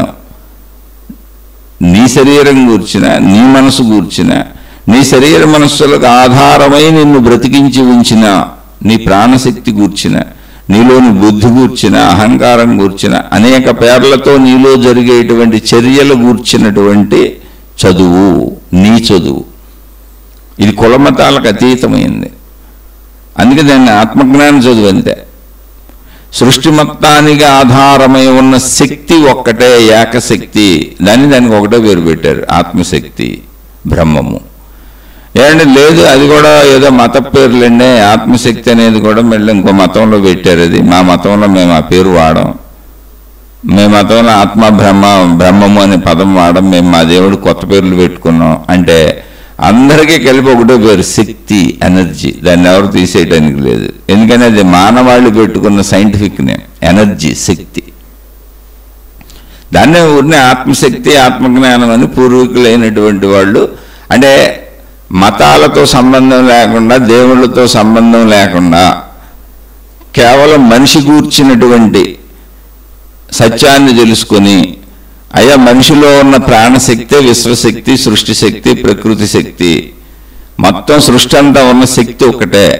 అసలు మనుషులకు మతాలు, కులాలు, జాతులు లేకపోవటమే కాదు, మనుషులలో, వృక్షాలలో, అంటే ఇక్కడ కూడా జాతి భేదాలుగా కనపడుతున్న సృష్టిలో, యథార్థంగా సృష్టిలో కనపడుతున్నాయి. మానవ జాతి, వృక్ష జాతి, జంతు జాతి అని వేరువేరు కనపడుతున్నాయి. అనేక జంతువులు ఉన్నాయి, అనేక వృక్షాలు ఉన్నాయి, కనపడుతున్నాయి. అలాగే కొండలు, గుట్టలు, నదులు, సముద్రాలు, గ్రహాలు, గోళాలు, నక్షత్రాలు నిజంగా సృష్టిలో కనపడుతున్నాయి. అందుకే దానికి సృష్టి అని పేరు పెట్టుకున్నాం, ప్రకృతి అని పేరు పెట్టుకున్నాం, విశ్వం అని పేరు పెట్టుకున్నాం, ప్రపంచం అని పిలుచుకుంటున్నాం. ఈ మొత్తానికి ఇవి వేరువేరుగా కనపడిన మొత్తానికి కారణమైన శక్తి ఒక్కటే. దాన్ని మేము కనుక్కున్నాం. ఎట కనుక్కున్నాం అంటారు? అబ్బాయి అది డెడ్ ఈజీ, అసలు ఎక్కడ బయట జరగక్కర్లేదు, మన లోపల మనకి వెళ్తే అర్థమైపోద్ది అని చెప్పారు. మేము ఎలా కనుక్కున్నాం అంటే మా లోపలే కనుక్కున్నాం. అసలు ఎందుకు పుడుతున్నాం, ఎందుకు చచ్చిపోతున్నాం, ఇవన్నీ తినటం ఏంటి, తాగటం ఏంటి, అసలు ఇంత సృష్టి మనకు అనుకూలంగా ఉండటం ఏంటి, ఇక్కడ ఉన్న అన్నింటికీ, జంతువులకి, మనుషులకి, అన్నింటికీ, వృక్షాలకే సరిపోయిన వసతులు, వనరులు అసలు ప్రకృతిలో ఉండటం ఏంటి, సృష్టి అంతా ఒక క్రమశిక్షణగా నడవటం ఏంటి, ఎక్కడ సృష్టి లయ తప్పకుండా మొత్తం అన్ని క్రమశిక్షణగా ఉండటం ఏంటి అని ఆలోచించాం. దీన్ని పరిశోధించుకుంటూ మా లోపలికి మేము వెళ్తే మాకు దొరికింది. అందుకని దీనికి మతం పేరు పెడతలేదని చెప్పారు. దీనికి మతం పేరు పెడతలేదు, దీనికి ఏ దేవుడు లేడు, దీనికి శక్తే, ఇది శక్తి, అది దానికి శక్తి అని పేరు పెట్టాం, ఎనర్జీ. మొత్తం సృష్టికి ఆధారంగా ఒక శక్తి ఉంది. ఆ శక్తికి రూపం లేదు, రంగు లేదు, రుచి లేదు, వాసన లేదు, ఇలా ఉంది అలా ఉంది అనేది లేదు. ఒకవేళ ఎలా ఉందని మీరు అనుకోవాలంటే అది ఆకాశము వలె ఉన్నది, అంతే, నిర్మలంగా, నిశ్చలంగా. శక్తి అలాగే ఉంటుంది. ఆ శక్తిలో ఉన్నటువంటి శక్తులు పంచభూతాలు, అంటే అవి దాని లక్షణాలు, దాని గుణాలు, దాని స్వభావములు. ఆ పంచభూతములు ఆ శక్తిలోనే ఉండటం వలన శక్తి అంటేనే చైతన్యము, కదలిక. ఆ శక్తిలో ఉన్న లక్షణాలు ఏంటి అంటే దానికి ఇచ్ఛాశక్తి అంటే ఇచ్ఛ ఉంది, క్రియాశక్తి అంటే కదలిక ఉంది, జ్ఞానశక్తి అంటే దాని గూర్చిన జ్ఞానం మొత్తం దానికి ఉంది, అంటే అది దానికి తెలుసు. వీటన్నింటి చేత, దాని కదలికల చేత ఆ శక్తిలోనే, ఆ శక్తే శరీరాలుగా, రూపాలుగా, సృష్టిగా తనను తాను వ్యక్తపరుచుకొని అలా కొంతకాలం ఉండి మళ్ళీ తనను తాను కలిపేసుకుంటుంది. అది శక్తి యొక్క జీవ లక్షణం. అది దాని లక్షణం అలా ఎందుకు చేస్తుంది కాదు. మనిషి బతుకున్నంతకాలం ఊపిరి పీలుస్తాడు. ఎందుకు పీలుస్తున్నాడు కాదు, ఊపిరి పీల్చకపోతే మనిషి చచ్చిపోతాడు, ఉండడక. ఊపిరి ఆగిపోయిన రోజున మనిషి లేడని అర్థం. అది దాన్ని ఒక సహజత్వం శరీరానికి. అలాగే శక్తి యొక్క శక్తి అంతే. అది సృష్టిగా ఎందుకు అవుతుంది కాదు, సృష్టిగా అవటం, శక్తిగా ఉండటం, శక్తి సృష్టి అవటం, సృష్టి శక్తిగా ఉండటం, రెండు కలిసే ఉండటం ఒకేసారి జరుగుతున్నాయి. దాని లక్షణాలు అవి. కాకపోతే నువ్వు సృష్టిగా విడిగా చూస్తున్నావు, శక్తిగా తెలుసుకోవట్లేదు. మేము తెలుసుకున్నాము. మాలోనే మేము మా లోపలకు ప్రవేశించినప్పుడు సృష్టిగా ఉన్న మా శరీరాన్ని దాటి సృష్టితో సంబంధం ఉన్నటువంటి శరీరము, ప్రపంచంతో సృష్టితో సంబంధం ఉన్నటువంటి మనసును దాటి, అంటే మనసులో ఉండే ఆలోచనలు, భావాలు అన్ని ప్రపంచం సృష్టికి సంబంధించినవేగా. శరీర అనుభవాలు, విషయాలు, దృశ్యాలు, శబ్దాలు, వాసనలు, స్పర్శలు, ఇవి. అది వదిలి అసలు శక్తి ఎలా ఉందని చూసాం. వాటితో కలిసి ఉన్నప్పుడు శక్తి తెలియట్లేదు, అవే తెలుస్తున్నాయి. శరీరంతో ఉన్నప్పుడు శరీరానికి సంబంధించినవి తెలుస్తున్నాయి. ఎందుకని శరీరంతో ఉంటే ఇంద్రియాలు పనిచేస్తున్నాయి. శరీరంతో ఉన్నాను అనగానే ఇంద్రియాలు పనిచేస్తున్నాయి, ఇంద్రియ లక్షణాలు పనిచేస్తున్నాయి. అందుకని కాసేపు శరీరంతో ఉండకుండా ఉండడం కుదురుతుందా అని ఆపాను శరీరాన్ని. శరీరాన్ని ఆపి ఇప్పుడు ఏం నేను పని చేయను అని ట్రై చేశాను. అలా కూడా ఎందుకు ట్రై చేశాను అంటే నాకు అది నిద్రాస్థితిలో తెలిసింది శరీరాన్ని ఆపొచ్చు అని. ఎందుకని నిద్రపోవడం శరీరం ఆపటమేగా.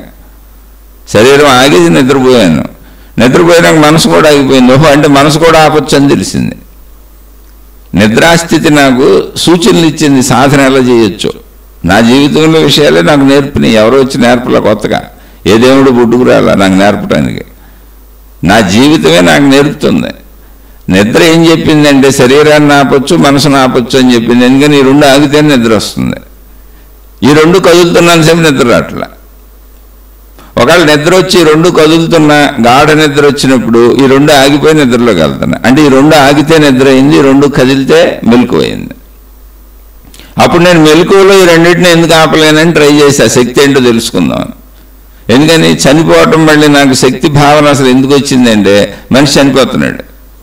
మళ్ళీ శక్తి భావన తెలుసుకోమని నాకు ఎవరు గొప్పగా చెప్పలే, ఆకాశం నుంచి ఎవరు దిగిరాలా. మొత్తం నా జీవితాన్ని నేను చూసుకుంటేనే నాకు అర్థమైంది ఆ జ్ఞానం మనిషికి ఉంది. మనిషిగా నేను ఆ జ్ఞానాన్ని ఉపయోగించినప్పుడు మరణం ఏం చెప్తుందంటే నేను అనుకుని శరీరం నేను అనుకుని బతికాం కదా, మరి మా శరీరం ఇక్కడే ఉంది.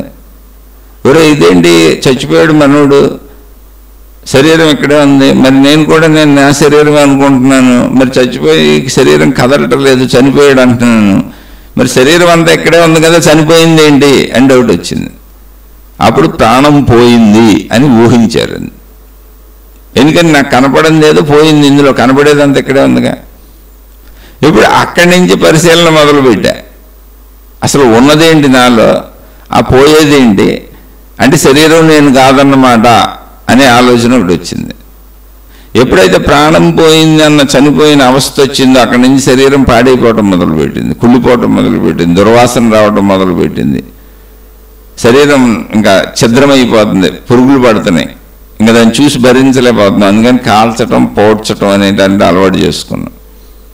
కానీ ఆలోచన మొదలైంది అక్కడ. నిద్రాస్థితి ఏమో శరీర మనస్సులను వదలొచ్చు అని చెప్పింది, రోజు నిద్రలోకి వెళ్తున్నాను, వదిలితే తప్ప వెళ్ళలేకపోతున్నాను. మరణమేమో నాలో ఏదో శక్తి ఉంటుంది జీవించి ఉన్నప్పుడు, నాలో ఏదో శక్తి లేదు మరణించినప్పుడు అని చెప్పింది. అప్పుడు డౌట్ వచ్చింది, అసలు అప్పుడు నేను శక్తినా శరీరాన్నా? ఎవరికి ఇదంతా పరిశీలించిన వాళ్ళకి, ఆలోచించిన వాళ్ళకి ఎప్పుడు కూడా, ఈరోజు కూడా ఈ ఆత్మజ్ఞానం, ఆధ్యాత్మిక చదువు అనేది, అంటే మనకు సంబంధించినటువంటి స్వీయ విషయములకు సంబంధించిన చదువు అనేది లక్షల గ్రంథాలు లిఖించబడి అన్ని భాషల్లోకి వెళ్ళి ఉన్నా కూడా అసలు దీని గురించి ఆలోచించకుండా, ఏమాత్రం పట్టించుకోకుండా, ఎవరికి ఇష్టం వచ్చినట్టు వాళ్ళు మతాలని, మార్గాలని, అనేక రకాల దేవుళ్ళని, దేవతలని, విధానాలు ఏర్పరుచుకొని, ఆచార సాంప్రదాయాలు పెట్టుకొని ఎవరి పద్ధతిలో వాళ్ళు సాగిపోతున్నారు. అసలు కొందరు ఏ దేవుణ్ణి నమ్మకుండా, అసలు ఏ ఆత్మజ్ఞానమో అనేదాన్ని పట్టించుకోకుండా నాస్తికులుగా, మానవవాదులుగా, హేతువాదులుగా అనేక మంది బ్రతుకుతున్నారు. అయితే ఎక్కువ మంది ప్రపంచంలో బతుకుతుంది మతాల మీదనే. ఆత్మజ్ఞానమునకు మతం ఉండదు, ఆ విషయం గుర్తుపెట్టుకోండి. ఆత్మజ్ఞానమునకు దేవుడు ఉండడో, దేవత ఉండదో. ఎందుకని అంటే ఇక్కడ విరోధత్వం కాదు అది. ఆత్మజ్ఞానం అంటే ఏంటి అంటే, ఆత్మ అనే పేరు మొత్తం సృష్టికి సంబంధించినటువంటి శక్తి ఒక్కటే అనే దానిని సూచించే పేరు. అది శక్తి స్వరూపముగా ఉన్నది. శక్తి స్వరూపము ఎలా ఉన్నది? ఆకాశము వలె నిర్మలముగా, నిశ్చలముగా, సర్వవ్యాపకముగా, అనంతముగా ఉన్నది అన్నప్పుడు ఇంక అందులో రూపాలు ఏం తయారు చేసినా, అంటే రూపాలు ఉన్నాయి, మనుషులకు రూపాలు ఉన్నాయి, జంతువులకు రూపాలు ఉన్నాయి, చెట్లకు రూపాలు ఉన్నాయి, కొండలు గుట్టలు నదులు సముద్రాలకు రూపాలు ఉన్నాయి, గ్రహాలు గోళాలు నక్షత్రాలకు రూపాలు ఉన్నాయి. అలాగే నువ్వు రూపాలు ఏం తయారు చేసుకున్నా అది సృష్టి. ఇప్పుడు దేవుడు దేవత అనేది లేని రూపాలను మనిషి తయారు చేసుకున్నాడు. ఎందుకని? ఉన్నది ముందు శక్తే. మనిషి గ్రహించింది శక్తిని గ్రహించాడు. అయితే శక్తిని గ్రహించడం అనేది ఆత్మజ్ఞాన మార్గం. కానీ మరి దేవుళ్ళు దేవతలు అనే వ్యవస్థ ఇంకోటి ఉంది. ఇక్కడ కృతజ్ఞతాపూర్వకమైనటువంటి భావన సృష్టికి తెలియజేశాడు. ఇక్కడ గ్రహించాల్సింది ఉంది, మళ్ళీ దీన్ని అర్థం చేసుకోవాల్సింది కూడా ఉంది. అయితే ఇది తర్వాత వెర్రితలలు వేసుకుంటూ వెళ్ళిపోతుంది. ప్రతి దాంట్లోనూ ఒక మంచి ఉంటుంది. ఆ మంచిని కొంతమంది చెడుగా మలుచుకుంటూ మూర్ఖత్వంతో మూఢత్వంతో వెళ్ళిపోతూ ఉంటారు. దాన్ని అంధవిశ్వాసము, మూఢనమ్మకాలు అంటారు. మూఢ అన్న అంధ అన్న, అంధ అంటే గుడ్డివాడు, మూఢ అంటే జ్ఞానముతో ఆలోచించకుండా వెళ్ళిపోయేవాడు. గుడ్డివాడు అంటేవాడు అంటే జ్ఞాన గుడ్డితనం, మూఢత్వం అంటే. ఇప్పుడు మనిషి సహజంగా జీవిస్తున్నప్పుడు, జీవితంలో మనం జీవిస్తున్నాం. మనం జీవిస్తున్నప్పుడు మన ప్రమేయము లేకుండా ఈ సృష్టిలో అనేకం జరిగిపోతున్నాయి. మన ప్రమేయం అసలు సృష్టే కాదు, మన జీవితానికి కూడా లేదు. ఇప్పుడు మన శరీర ఎదుగుదలకు ప్రమేయం లేదు, పుట్టుకకు ప్రమేయం లేదు. తల్లిదండ్రులు పిల్లలకి అన్నారు కదండి, వాళ్ళు ప్రమేయమా అంటే అసలు తల్లిదండ్రులు పిల్లలకు పుడతారో పుట్టరో, లేదా అసలు ఎప్పుడు పుడతారో ఎందుకు పుడతారో తల్లిదండ్రులు ఎవరికి తెలియదు. కొంతమందికి తల్లిదండ్రులు కలిసిన వెంటనే పుడతా ఉంటారు కొద్ది రోజులకే, కొంతమందికి సంవత్సరాలైనా పుట్టరు. అందుకని ఒక నిర్ధారించినటువంటి విధానం అసలు ఆ తల్లిదండ్రులకే తెలియదు. అదొక సృష్టి ప్రక్రియగా సాగుతుంది అంతే. అలా బిడ్డ ఎదుగుదల తల్లి గర్భంలోనే ఉన్న తల్లికి తెలియదు, తల్లికి సంబంధం లేదు, దానంతటా జరిగిపోతుంది. పుట్టిన కాడి నుంచి ఆహారాలు మనకు అవసరమైన మనం ప్రయత్నించి తెచ్చుకొని తిని అనుభవించటం తప్ప శరీర ప్రక్రియ మన చేతిలో లేదు. అది దానంతటా సాగిపోతుంది, నిరంతరం మారిపోతుంది. అలా మరణానికి వెళ్తుంది. మరణించని వ్యక్తి భూమి మీద ఒక్కడు కూడా లేడు. జనన మరణాలన్నీ క్రమశిక్షణగా ఉన్నాయి. అంతా ఒక పద్ధతిగా ఉంది. మనుషులకే కాదు, మొత్తం సృష్టి ఒక పద్ధతిగా ఉంది. మళ్ళీ ఆ పద్ధతిలో సృష్టిలో ఉన్న అన్నింటికి, మనుషులు, జంతువులు, చెట్లు, పొట్లు, గొట్లు అన్నింటికీ బ్రతకడానికి అవసరమైన అన్నీ వాళ్ళు రాకముందే ఇక్కడ ఉన్నాయి. ఓ చెట్టు రాకముందే చెట్టుకు కావలసినవన్నీ ఇక్కడ ఉన్నాయి. ఓ మనిషి రాకముందే మనిషికి కావలసినవన్నీ ఇక్కడ ఉన్నాయి. ఓ జంతువు రాకముందే జంతువుకు కావలసినవన్నీ ఇక్కడ ఉన్నాయి. మళ్ళీ అవి కూడా అన్ని క్రమశిక్షణగా పనిచేస్తున్నాయి. అది గ్రహించినటువంటి మనిషికి ఇదంతా నేను చేయలేదు కదా, నా ప్రమేయంతో జరగట్లేదు కదా, అసలు నా జీవితమే నా చేతిలో లేదు కదా. కాబట్టి ఏదో ఒక మూల శక్తి మొత్తం ఈ సృష్టికి ఖచ్చితంగా కారణభూతమై ఉండాలి. ఎందుకంటే ఇంత క్రమశిక్షణగా నడవటం అనేది ఎలా జరుగుతుంది? యాదృచ్ఛికంగా జరిగిపోయిన సంఘటనలు ఇంత క్రమశిక్షణగా సాగబోయి. ఎప్పటికీ మానవ జాతి ఇలాగే ఉంటుంది. పుట్టుట, పెరుగుట, చనిపోవుట, విధానం అంతే మారదు. జంతుజాతి విధానం మారదు, వృక్షజాతి విధానం మారదు. మొత్తం సృష్టిలో ఏ విధానము మారట్లేదు. అప్పుడు తన బ్రతుకుకి అవసరమైనటువంటి వాటికి మనిషి కృతజ్ఞత చెప్పడం మొదలెట్టాడు. ఆ కృతజ్ఞతగా దేవుడిని తానే సృష్టించుకున్నాడు. ఎలా? ఇప్పుడు సూర్యుడు వెలుగు వస్తుంది, సూర్య భగవానుడు అన్నాడు. అలా చెప్పి భూమి మీద మనం ఉంటున్నాం, భూమాత అన్నాడు. వర్షం పడుతుంది, వరుణదేవుడు అన్నాడు. గాలి పీల్చుకు బతుకుతున్నాం, వాయుదేవుడు అన్నాడు. అంటే మనను మించిన మనకు అర్థం కాని ఒక శక్తి. ఇప్పుడు మనం వచ్చేటప్పటికే ఈ వాయువు ఉంది, పంచభూతాలు అన్నీ ఉన్నాయి. మరి ఇవి ఎందుకు నాకు ఉపయోగపడుతున్నాయి, పీల్చుకు నేను ఎందుకు బతుకుతున్నా, అవి ఎందుకు ఉన్నాయంటే మనిషికి ఆన్సర్ లేదు. తనకు తెలియని విషయాలకు దైవత్వ స్థానం ఇచ్చాడు. అవేవో తన్నే ఉపయోగపడి బతికేలా చేసి తను రక్షిస్తున్నాయి, కాపాడుతాయి అని. అలా తను ఉపయోగించుకుంటున్న అన్నింటికీ ఒక కృతజ్ఞతాపూర్వకాన్ని, అంటే ఒక కృతజ్ఞతను తిరిగి తను చెల్లించడానికి దైవత్వ స్థానం ఇచ్చి ఆ దేవుడు ముందు తాను వినయంతో వినమ్రంతో జీవిస్తూ తనకు ఇబ్బంది వచ్చినప్పుడు రక్షించమని కాపాడమని మొదలుపెట్టాడు. ఇప్పుడు వర్షాలు పడలేదు, పంటలు పండట్లేదు, అర్థమైంది వర్షాలు పెడితే కానీ మొక్కలు బతకవు, మనకు ఆహారం దొరకదు అని అర్థమైంది. అప్పుడు వర్షదేవుడి గురించి ప్రార్థించడం మొదలుపెట్టాడు. ఇలా స్లోగా ఇదంతా ఏం జరుగుతుంది, ప్రకృతి ఏంటి, విధానాలు ఏంటి అని మొట్టమొదటిలో కృతజ్ఞతగా దేవుడు వచ్చాడు. తర్వాత ఈ దేవుణ్ణి ఇలా చేసుకుంటూ వెళ్ళినాక ఈ వర్షానికి వరుణ దేవుడు అనుకోండి, మళ్ళీ ఈ వరుణ దేవుడికి అసలు ఎవరు కారణం, అలా వీటన్నింటికి మళ్ళీ మూల దేవుళ్ళు పై దేవుళ్ళని ఊహించటం భావించటం మొదలుపెట్టారు. అవన్నీ జీవన ప్రక్రియల్లో వాళ్ళకి కలిగినటువంటి పరిస్థితుల రీత్యా వచ్చినాయి. మళ్ళీ ఈ దేవుళ్ళందరినీ కంట్రోల్ చేసే ఒక దేవుడు ఎవరు ఉండాలి కదా. ఇలా రకరకాల భావాలకి కాలగమనంలో మనిషికి పెరుగుతూ ఉంటాయి. ఎందుకంటే మనిషి ఎప్పుడు ఊహాత్మక జీవి. మన జీవితంలో కూడా చూడండి, మనం జీవించేటప్పుడు ఏదన్నా పని చేద్దామంటే అనేక ఊహలు వస్తాయి, అనేక ఆలోచనలు వస్తాయి, అనేక విధాలుగా మనకే భావాలు పుడుతూ ఉంటాయి. ఆ అనేక ఆలోచనలు, అనేక భావాలు, అనేక రీతులు కలిగినటువంటి అంతరంగ మథనంలోంచే మనిషి భూమి మీద అనేక ఆవిష్కరణలు చేసుకున్నాం. కరెంటుని సృష్టించుకున్నాం, కరెంటుని వాడుకుంటున్నాం, మళ్ళీ దాని మీద ఉపయోగించుకునే వందల వేల లక్షల వస్తువులు సృష్టించుకున్నాం. బట్టలు, గెట్లు, చెప్పులు, ఎన్ని వస్తువులు సృష్టించుకున్నాం, ఎన్ని మనిషి మేధస్సులోంచి పుట్టినాయి. అలాగే వస్తువులు ఉపయోగానికి భూమి మీద ఉన్న ముడి సరుకులతో సృష్టించుకున్న మేధస్సు, జ్ఞాన ఆలోచనే ఈ ముడి సరుకులు వీటితో పాటునే దేవుణ్ణి కూడా సృష్టించుకుంది. అయితే దేవుడికి వ్యక్తిత్వం లేదు, అంటే ఒక రూపం లేదు వస్తువుల్లాగా. అది భావనాత్మకత. అంటే దీనికి ఆధారమైన శక్తి ఏదో ఉండాలి. ఇది ఎలా పనిచేస్తుంది కనుక ఈ శక్తి అయి ఉండాలి, అది ఎలా పనిచేస్తుంది కనుక ఆ శక్తి అయి ఉండాలని అవన్నీ తయారు చేసుకుంటూ ఆ శక్తులన్నింటినీ ఎలా ఊహించాడు మనిషి, తనలాగానే ఊహించాడు. అంటే దేవుడికి కూడా మనిషి లాంటి రూపం, ఓ స్త్రీ లాంటి రూపం, ఒక పురుషుడు లాంటి రూపం అలా పెట్టుకొచ్చాడు. అలా ఆలోచించుకుంటూ వెళ్ళిన వాళ్ళలో కొందరు మనలాంటి రూపం దేవుడికి ఇవ్వకూడదు, ఒక శక్తి స్వరూపం అని కొంతమంది నిరాకారాన్ని పెట్టుకున్నారు, కొంతమంది ఆకారాన్ని పెట్టుకున్నారు, కొంతమంది ఈ విషయాలను చెబుతున్న వాళ్ళనే దేవుళ్ళు దేవతలుగా పెట్టుకున్నారు, కొంతమంది కనుగొని విషయాలు చెప్పారు. ఆ విషయాలు చెప్పిన వాళ్ళనే గురువులని మహాత్ములని దేవుళ్ళని చేశారు. ఇలా ఒక మానవ నడవడికలో, అంటే అనంతకాల జీవన ప్రవాహంలో, అది లక్షల కోట్ల వేల సంవత్సరాలు మనకు తెలియదు మానవ జీవితం ఎప్పుడు మొదలైంది, మనిషి భూమి మీద సృష్టి ఎప్పుడు మొదలైంది. ప్రవాహం అంటే ఈ జీవన ప్రవాహంలో మానవ జాతి తరతరాలుగా సాగుతున్న మానవ జీవన ప్రవాహంలో ఎప్పుడు మానవ జాతి ఒక ప్రవాహంగా వెళ్ళిపోతుంది. మరణించేవాళ్ళు మరణిస్తుంటే పుట్టేవాళ్ళు పుడుతున్నారు.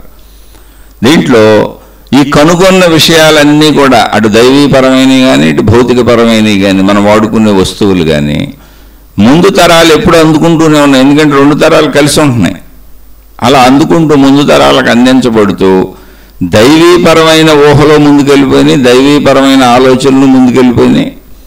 అలాగే భౌతికపరమైనటువంటి వస్తువులు విషయాలకు సంబంధించినవి ముందుకెళ్ళిపోయినాయి. అలా వెళ్ళిపోతూనే ఉంటాయి, ఇంక అది ఆగవు. కొత్త మతాలు వస్తాయి, కొత్త మార్గాలు వస్తాయి, కొత్త విధానాలు వస్తాయి. ఎందుకని అది మనిషి సృష్టించుకున్నటువంటి ఒక భావన.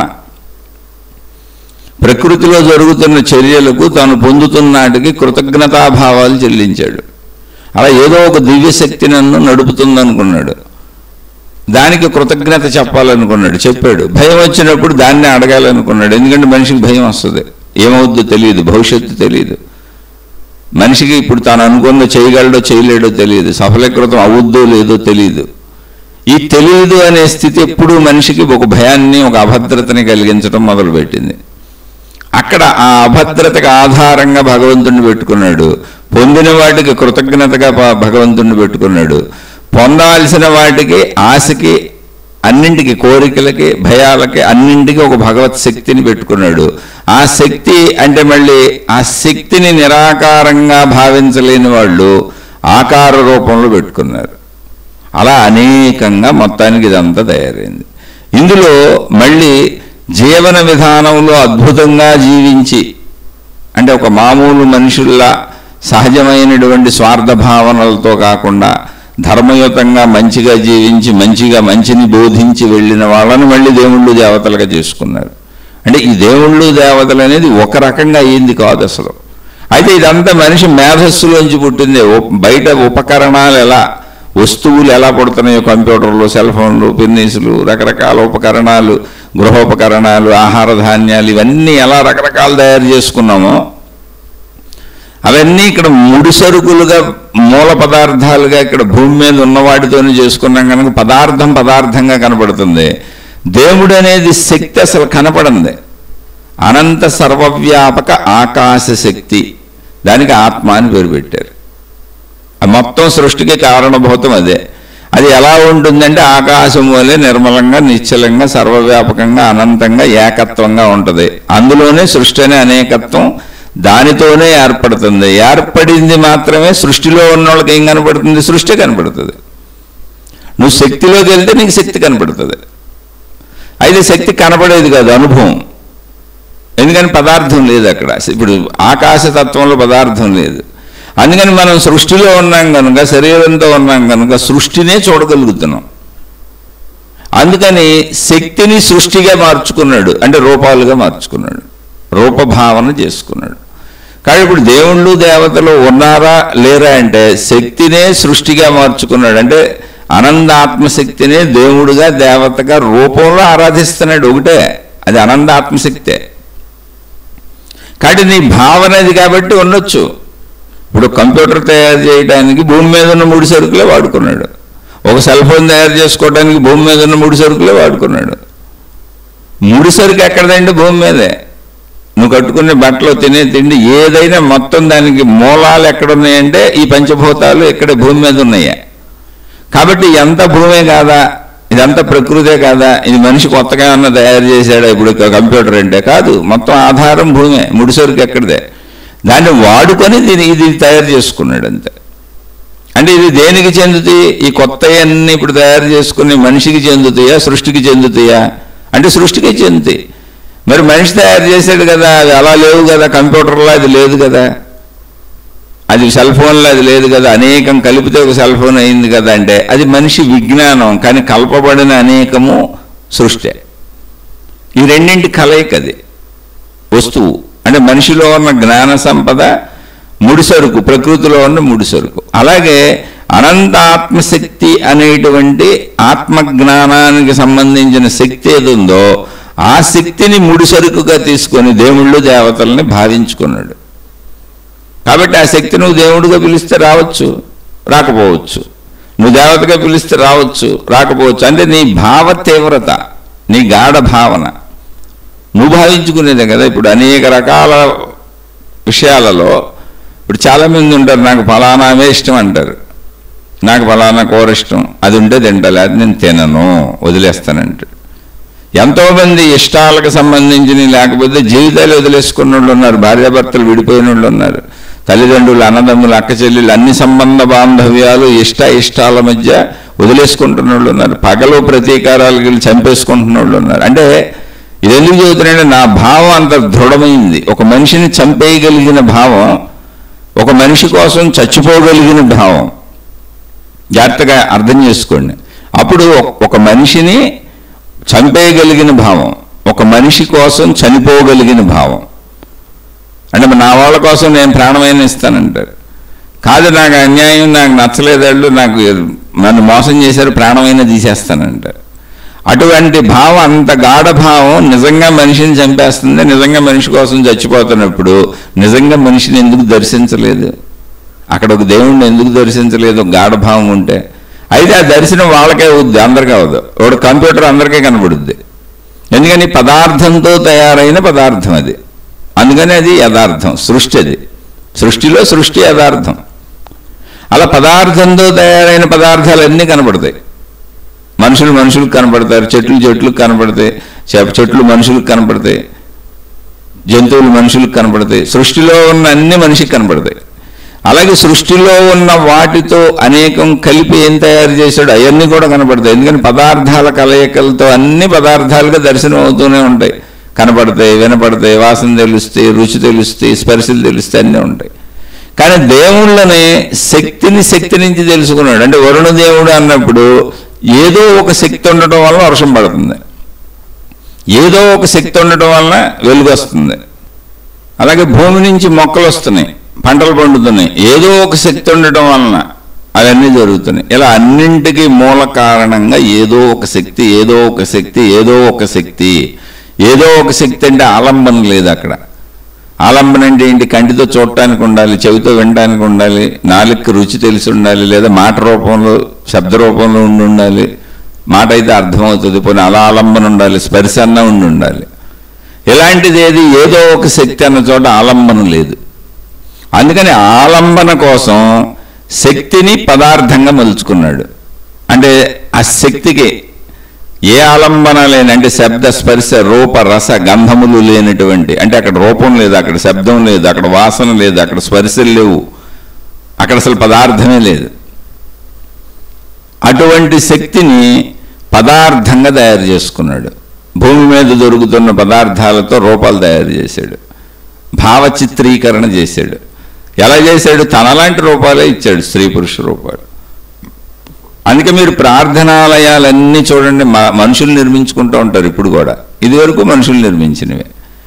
అలా మనిషి తాను ఆ ప్రార్థనాలయాలలో తన భావం ప్రకారం నిరాకారమా, ఆకారమా, పురుషదేవుడా, స్త్రీదేవుడా, లేదా ఎలా అయితే అలా తనకు సంబంధించిన భావాలు ఏంటో ఆ ప్రార్థనాలయాల్లో నిర్మించుకుంటున్నారు. అవే అనేక మతాలు చూడండి. నిజంగా మతం అనేది ఎక్కడ లేదు, అదొక భావన, ఒక పేరుని భావన చేసుకున్నాడు. నాది మతం అన్నాడు, ఆ మతానికి ఒక దేవుణ్ణి భావన చేసుకున్నాడు, ఎవరినో ఒక పురుషుడిని పెట్టుకున్నాడు, లేదా ఒక దేవతను పెట్టుకున్నాడు, లేదా ఒక నిరాకార శక్తిని పెట్టుకున్నాడు. దాన్ని పట్టుకొని ఎవరికి వాళ్ళు చీలిపోయి ఎవరికి నచ్చినట్టు వాళ్ళు వెళ్తున్నారు. మళ్ళీ ఒకే దేవుళ్ళలో, ఒకే మతంలో, ఒకే మార్గంలో అనేక చీలికలు ఉన్నాయి. ఎప్పటికీ మనిషి ఇలా వెళ్తూ ఉంటాడు. కానీ అది భావనాత్మకత, దాన్ని అర్థం చేసుకోండి. అది పదార్థము కాదు. దేవుళ్ళు ఉన్నారా అని అడిగితే ఏం చెప్పను? ఎందుకని దేవుళ్ళు దేవతలని వాళ్ళు చెబుతున్నది ఆ శక్తి గురించి. శక్తిని సర్వవ్యాపక ఆకాశతత్వములో ఉన్నటువంటి శబ్దస్పర్శ రూపరస గంధములు లేనటువంటి నిరాకార శక్తి ఏది ఉందో ఆ శక్తినే భావన కోసం దేవుళ్ళు దేవతలుగా చేసుకున్నాడు. ఇప్పుడు కంప్యూటర్లు తయారు చేశారు. కంప్యూటర్లు అందరికీ అవసరం ఉంటాయంటే ఉండవు.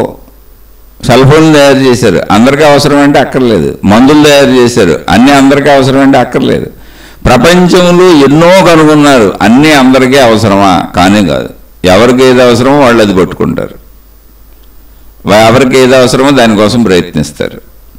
అనేకం ఉన్నాయి ఇక్కడ, అనేకం సృష్టించుకున్నాం, అనేకం తయారు చేసుకున్నాం. అందరికీ అన్ని అవసరం కాదు, కానీ ఎవరో ఒకళ్ళకి ఏదో ఒకటి అవసరం. అలాగే భగవత్ మార్గంలో కూడా ఆ విభిన్న రుచులు భావాలకు తగ్గట్టు వాళ్ళ ఆలోచనలు అవగాహన శక్తికి మేధాశక్తికి తగ్గట్టు అనేకముగా దాన్ని మలుచుకుంటూ వెళ్ళారు. కానీ అనేకమునకు మూలం ఏంటి? ఇప్పుడు దేవుడు అన్నప్పుడు కూడా మూలం ఏంటి? ఒక ప్రార్థనాలయం ఉంది, ఆ ప్రార్థనాలయంలో వాళ్ళు అక్కడ ఏదో పెట్టారు, ఇది దేవుడు అన్నారు. అది నిరాకార శక్తి ప్రార్థన కావచ్చు, లేదా ఆకార శక్తి ప్రార్థన కావచ్చు, అది దేవతా ప్రార్థన కావచ్చు, లేదా పురుష దేవుడు ప్రార్థన కావచ్చు, ఏదో ఒకటి. కానీ నిజంగా అక్కడ ఉందా? అది నిజంగా అక్కడ కనపడుతుందా? మనం పెట్టుకుందని అందరికీ తెలుసుగా. అంటే పెట్టుకున్న దానికి ఆధారత ఏంటి? భావన. భావనకు ఆధారం ఏంటి? శక్తి. దేవుడని ఏదో ఒక దివ్య శక్తి ఉంది, దాన్ని నేను ఈ రూపంలో ఈ ప్రార్థనాలయంలో ఇలా నేను కేవలం భావ ఆధారతకి ఆలంబనగా పెట్టుకున్నా. అంటే ప్రార్థనాలయాలన్నీ, ప్రార్థనాలయాల్లో జరిగేవన్నీ, ప్రార్థనాలయ పద్ధతులన్నీ, ప్రార్థనాలయాల్లో ఉన్నవన్నీ ఆలంబనలో. మతం ఒక ఆలంబన, మతంలో ఆచార వ్యవహార సాంప్రదాయ పద్ధతులన్నీ ఆలంబనలు. ఎందుకని మనిషి శరీరంతో కదులుతాడు, క్రియ చేస్తాడు, క్రియలు చేయకుండా ఉండలేడు. అలా దైవీపరమైన క్రియలు కూడా మనిషి భావన చేసి పెట్టుకున్నాడు. కాబట్టి అన్ని మతాల దేవుడు ఒక్కడేనా, అందరికి సంబంధించినటువంటి విధానాలు ఒక్కటేనా అంటే శక్తి అనే భావనలోంచి అవన్నీ ఒకటే.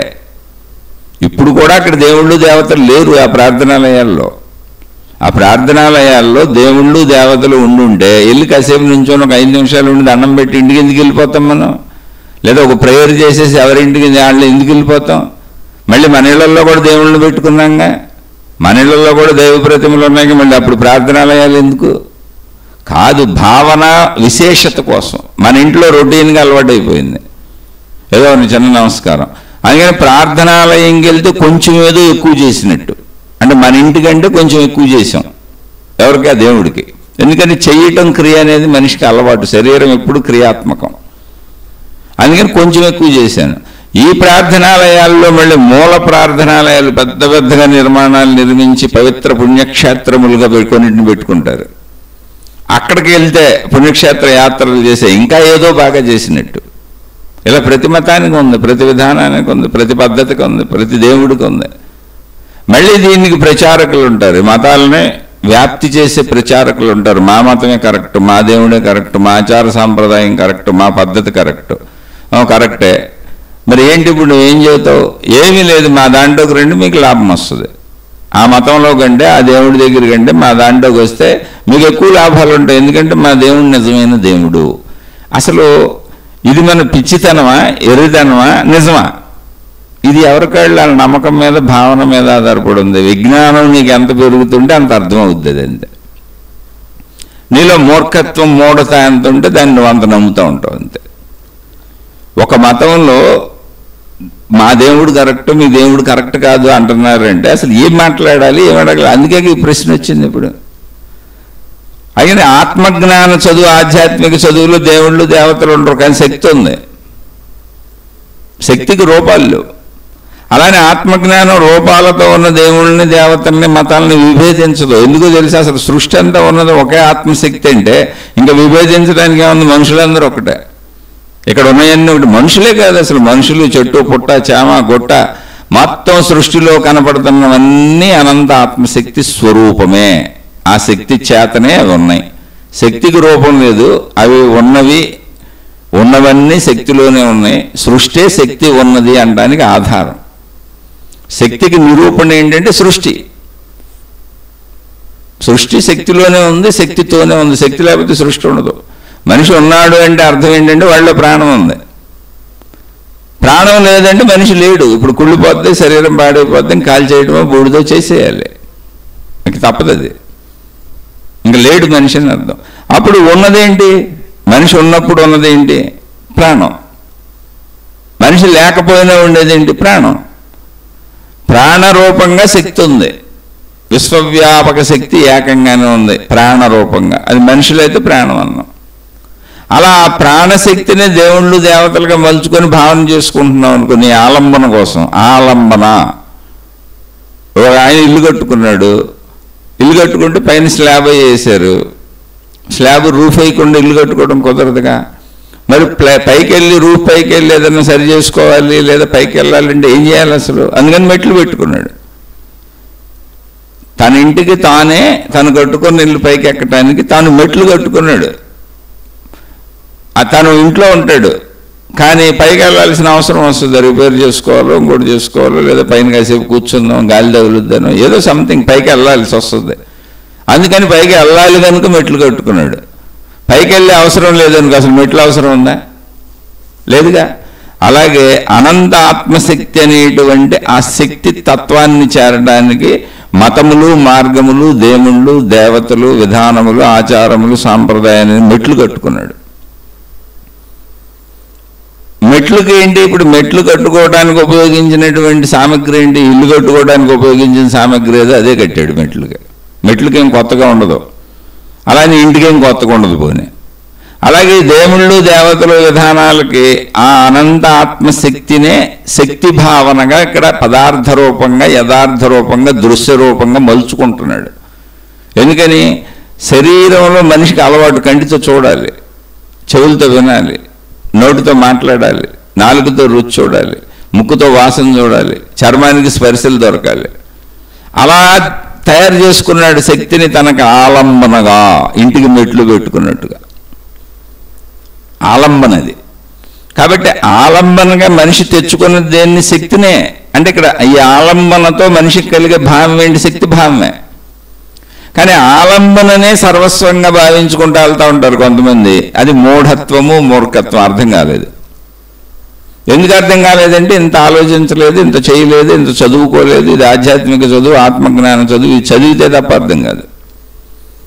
ఇప్పుడు చదువుకోకుండా నేను ఏదో ఒకటి చేసుకుంటాననే వాళ్ళు చాలామంది ఉన్నారు భూమి మీద. ఇప్పుడు మామూలు విద్యలు చదువుకోరు, స్కూల్కి వెళ్ళరు, నేర్చుకోరు, చదువు రాదు, కానీ డబ్బు సంపాదించుకుంటారు. బోల్డ్ రకాలుగా సంపాదించే టీ స్టాల్ పెడడానికి చదువు అక్కర్లా, బోల్డ్ వ్యాపారాలు చేయడానికి చదువు అక్కర్లా, కానీ లెక్కలకన్నిటికీ చదువు కావాలి. అది కామన్గా లెక్కలన్నీ వాడుకలో వచ్చేస్తాయి. అసలు చదువుకోకపోయినా రోజువారీ దినచర్యలో 1, 2, 3 లెక్కలు వస్తాయి మామూలు జీవితంలో జీవించేటప్పుడే. కానీ వాళ్ళు ఏ బ్యాంకుకి వెళ్తే ఇప్పుడు బ్యాంకులో ఒక అకౌంట్ ఓపెన్ చేసుకొని అందులో డబ్బులు వేసి తీసుకోవాలంటే రాదు. ఎవరికో చెబుతారు, ఏమంటే రాసి పెట్టండి కొంచెం చేయండి బాబు అని తెలుసుకుంటుంటారు. రైల్వే టికెట్ బుక్ చేసుకోవడం రాదు, ఎవరిని అడుగుతారు. ఓ విమానం టికెట్ బుక్ చేసుకోవడం రాదు, ఎవరిని అడుగుతారు. అలా జీవితంలో ప్రతి సంబంధిత విషయము వాళ్ళకు విద్యాపరంగా తెలియదు, ఎవరో ఒకళ్ళు సహాయం చేయాలి.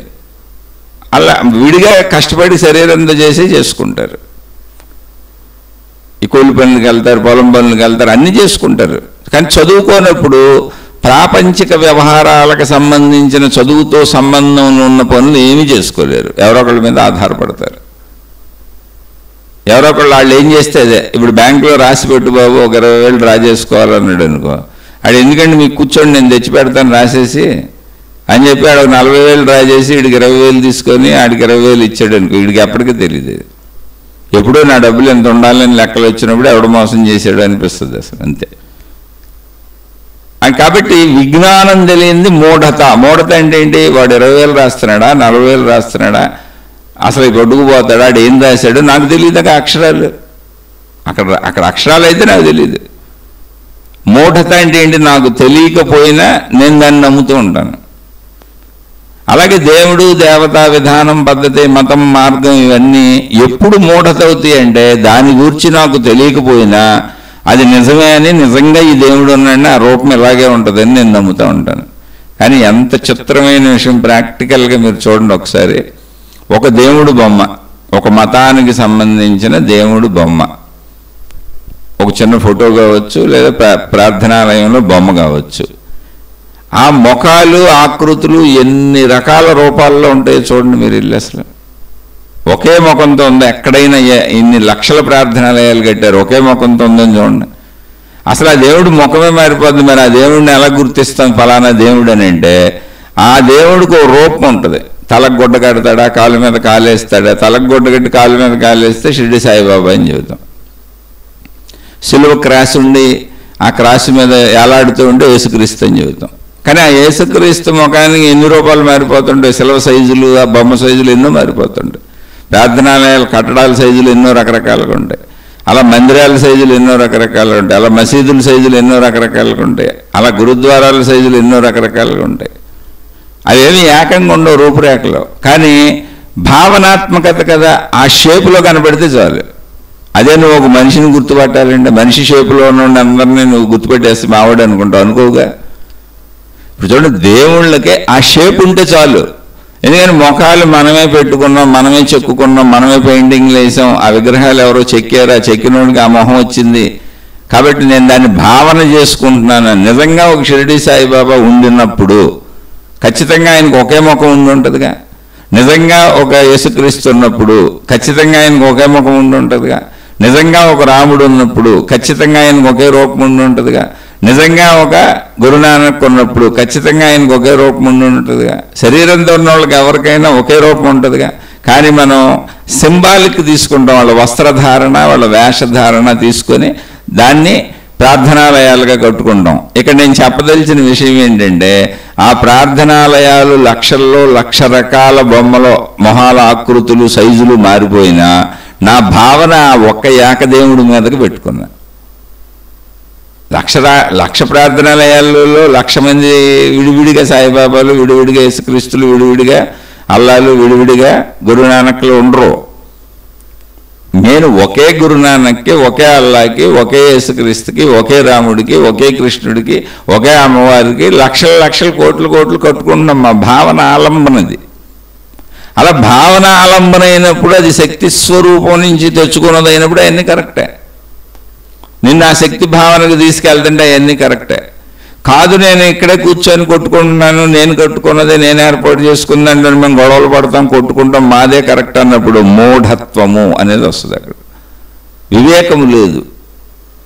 వివేకం ఎంత లేదు అంటే అసలు ఈ ప్రార్థనాలయంలో ఉన్న బొమ్మకి ఆ ప్రార్థనాలయంలో ఉన్న బొమ్మకి అసలు ప్రార్థనాలయాలకే సంబంధం లేదు. ఇళ్ళు ఒకలా కట్టారు, వాళ్ళు ఒకలా కట్టారు. పోనీ ఇల్లు అనుకుందాం, ఇల్లు రకరకాలకు కట్టుకుంటారు, కానీ మనిషి మారిపోడుగా.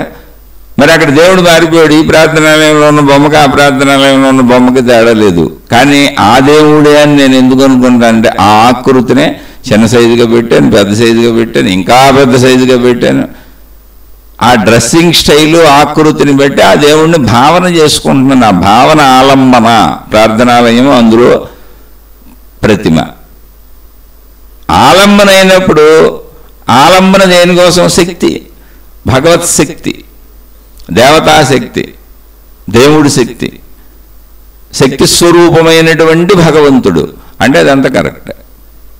ఎప్పుడు అది శక్తికే వెళ్ళిపోద్ది. మీరు విచక్షణతో గమనించండి, అది శక్తికే వెళ్ళిపోద్ది. కాకపోతే వీళ్ళు గ్రంథాలు, మనుషులు రచించుకున్న గ్రంథాల పేరు మీద ఆ శక్తిని దేవుడి రూపంలో పెట్టుకొని మళ్ళీ రూపమే కరెక్ట్ అనే పేరు మీద కొట్టుకునేటువంటి వాదనలు ఏమున్నాయో ఆ వాదనలు మూఢత, మూర్ఖత. అదే ఆలంబన. ఇది నాకు అది శక్తి. ఇప్పుడు శ్రీరామచంద్రుడు రామశక్తి, నో డౌట్, ఖచ్చితంగా దేవుడే. అమ్మవారు దేవతాశక్తి, నో డౌట్. యేసుక్రీస్తు శక్తి. అలా శక్తి స్వరూప భావనతో నువ్వు దైవశక్తి అని భావించినప్పుడు అవన్నీ శక్తికి వెళ్ళిపోతున్నాయి. అప్పుడు దేవుళ్ళు ఉన్నారు, దేవతలు ఉన్నారు, నువ్వు ప్రశ్న ఎక్కర్లేదు. ఎందుకంటే శక్తి ఏకంగా ఉంది. కరెంట్ అనే శక్తి ఎలా ఉందంటే అది ఏకంగానే ఉంది. అప్పుడు నువ్వు విజ్ఞానంలోకి వచ్చేస్తావు, జ్ఞానంలోకి వచ్చేస్తావు, ఏకభావంలోకి వచ్చేస్తావు, ఏకతలోకి వచ్చేస్తావు. అనేక మతాలు ఉండొచ్చు, అనేక మార్గాలు ఉండొచ్చు, అనేక మంది దేవుళ్ళు ఉండొచ్చు, అనేక మంది దేవతలు ఉండొచ్చు. ఇవన్నీ ఆలంబన. ఈ దేవతలు, ఈ దేవుళ్ళు అంతా కూడా ఏంటి? అలా ఒరిజినల్ స్వరూపం శక్తి. శక్తి, దైవశక్తి, దేవత శక్తి.